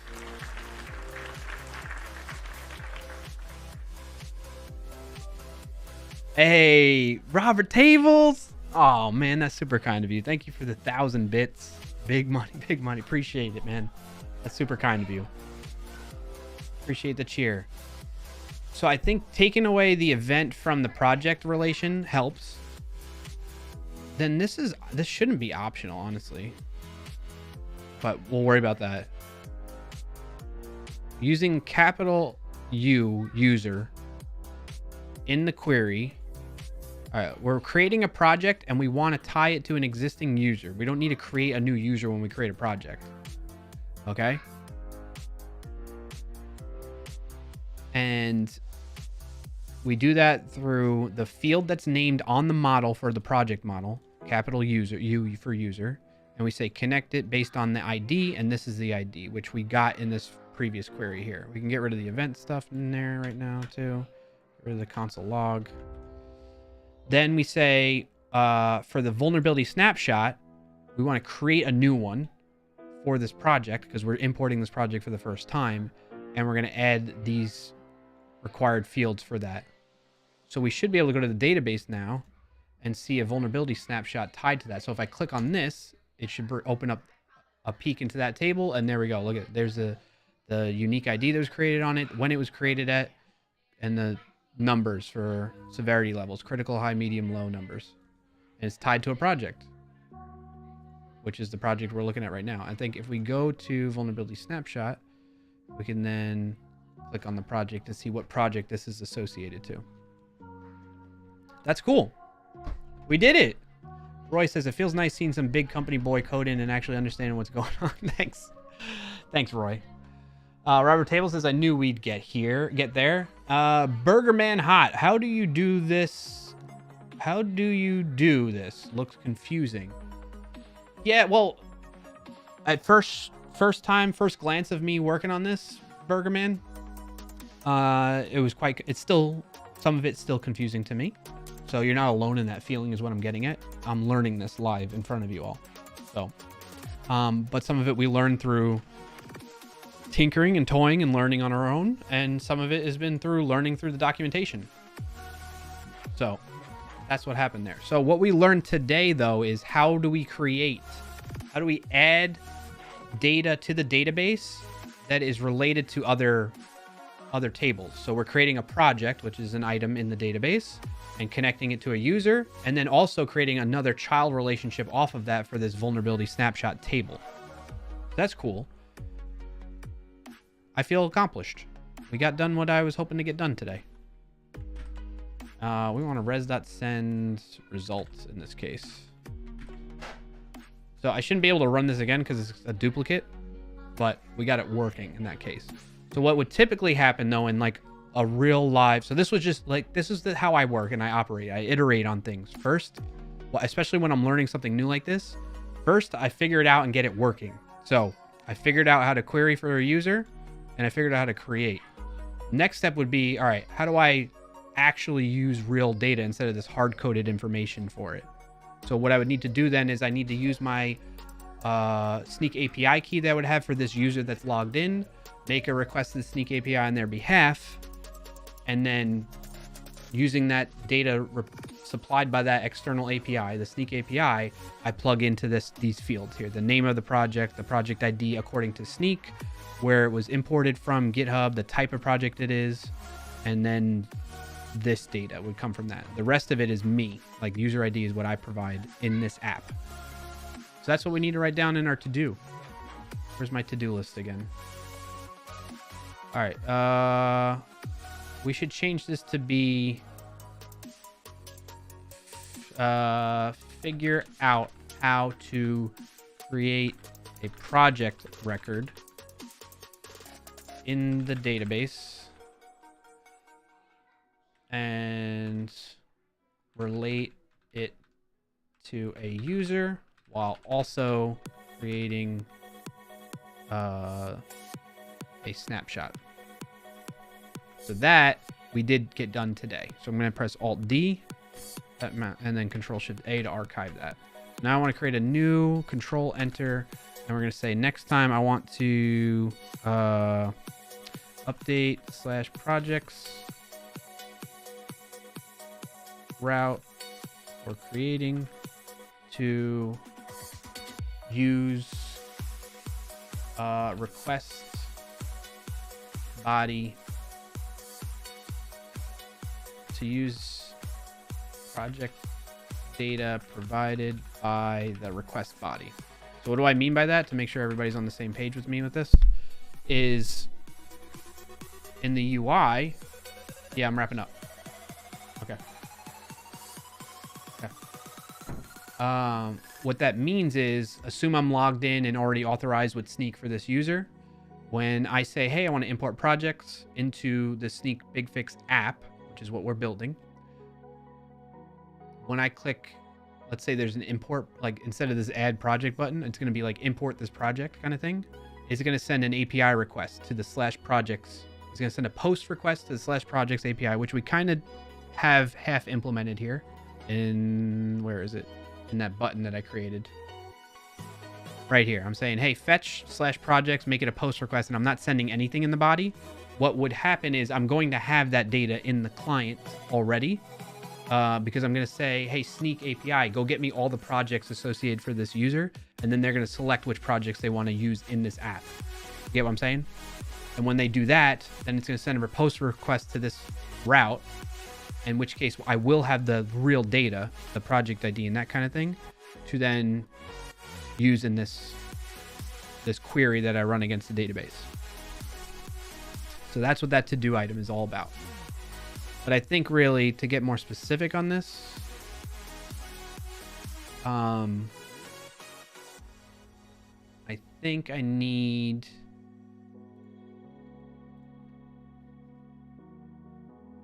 to update, because the idea is going to be they're going to most likely want to import one or more project at any point in time.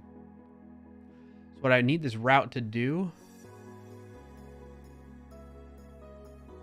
is it's not going to create just one record. It might create many, you know? So we're going to need to handle... Well, this might be a separate to-do item, actually.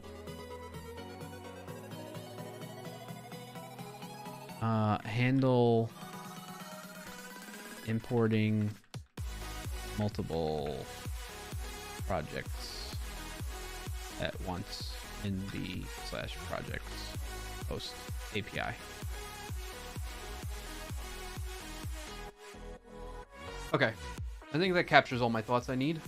What is this to-do extension? I'm so glad you asked, Robertables. It is called, let's get this to stop running actually. To-do plus. To-do plus. Here's the link to it. So to-do plus will, whether you have a to-do .list or a .to-do file in your project, which is how I'm doing it right here. You can see I'm in the way. Let me switch sides here. There's a little to-do list.to-do file that I have in here. You could do it that way. You can also, like in your code, if you put a to-do. So let's say in here I did like, hey, // to-do. something, something. Then I can go into the to-do list extension view, and it will show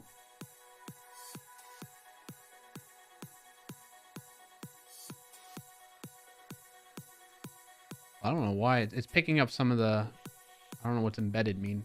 It shows my files to-do list, but normally, yeah, embedded should pick up like what I have in my, here it is. Yeah, something, something. I don't know what it's picking up here. What's public chunk vendors?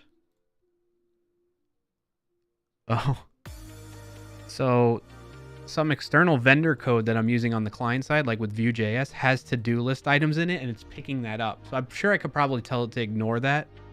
But basically, it looks at your whole workspace directory and finds anything inside the code that has the to-do keyword in it, or note or fix in it clearly. And it's going beyond what I want it to do in that case, but you get the idea. So I think those are the two main ways you can use that, the to-do extension. Either directly inline in your code, which I don't necessarily like, because then I don't always go to this extension view. I more so go to this to-do file. So yeah, look for those. Yeah, to-do plus Nightcoder. Check it out. I dropped the link in the chat. Actually, I didn't share it on YouTube in case anybody over on YouTube wants it. Here's the link for that as well. Yeah, no problem, Robert Tables. What was the end object again? I'm multitasking at work. No worries, Mary Jo. The end object in terms of what? While I'm waiting to hear back from you, let me commit this maybe.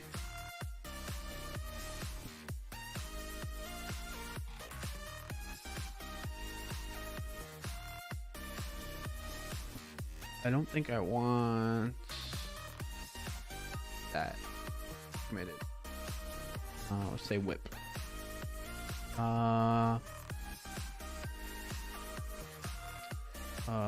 Working solution to add project. And I'm going to commit and push that to an add project branch. Yes, I do want to publish this branch on my origin. All right, good. So we now have that moment in time archived at least. Associating the user ID. What was the end object again? Associating the user ID. So project has a user object and a user ID. And then user has a projects field with a project array type. Tails' project was created associated with a user, and a new vuln report was created and associated with the project all in one query. Mary Jo was the end result. Oh, okay. You want to see the object code? Yeah, this is it right here. That help? I'll leave that up while I start wrapping up too. All right, folks. That's it for me for today. I hope you all have a wonderful Christmas if you celebrate this weekend, or just happy holidays in general if you have stuff you're celebrating this time of year. I plan to be the query that populated the database. The query that populated the database is right here. That one right there. Happy holidays, Loca. You too. Yeah. Night, night, Roy. Whenever you sleep, see you. Yep. Nafron, that is great to follow the progression of the project. I'm glad you've been enjoying that, Nafron. That's what I'm hoping to do. It's been a while since I've had a consistent project I work on, and I don't jump around all scatterbrained week to week like I have in the past. So it feels good to be doing that. It feels good to have a consistent project, and I'm glad you're enjoying following along with that. Thank you, Clark. You have a great weekend and happy holidays. You too, Nafron. I plan to, right now I'm tentatively scheduled to stream next week still. My parents should be gone. I don't think I have anything going on December 30th. That will be at 12:30 p.m. Eastern time.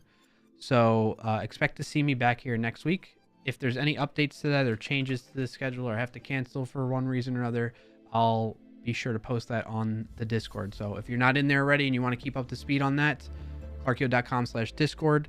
If you're on YouTube right now, if you enjoyed this all this time, be sure to like the video. And if you want to see future streams and videos coming from me, subscribe to the channel. If you're on Twitch, don't forget to follow if you haven't done so already. If you've been around this far into the stream, you most likely want to follow, right? I would think you'd want to see more. And if you do, following will help you be able to have that. So follow. Remember to do that in case you'd like to be back here again.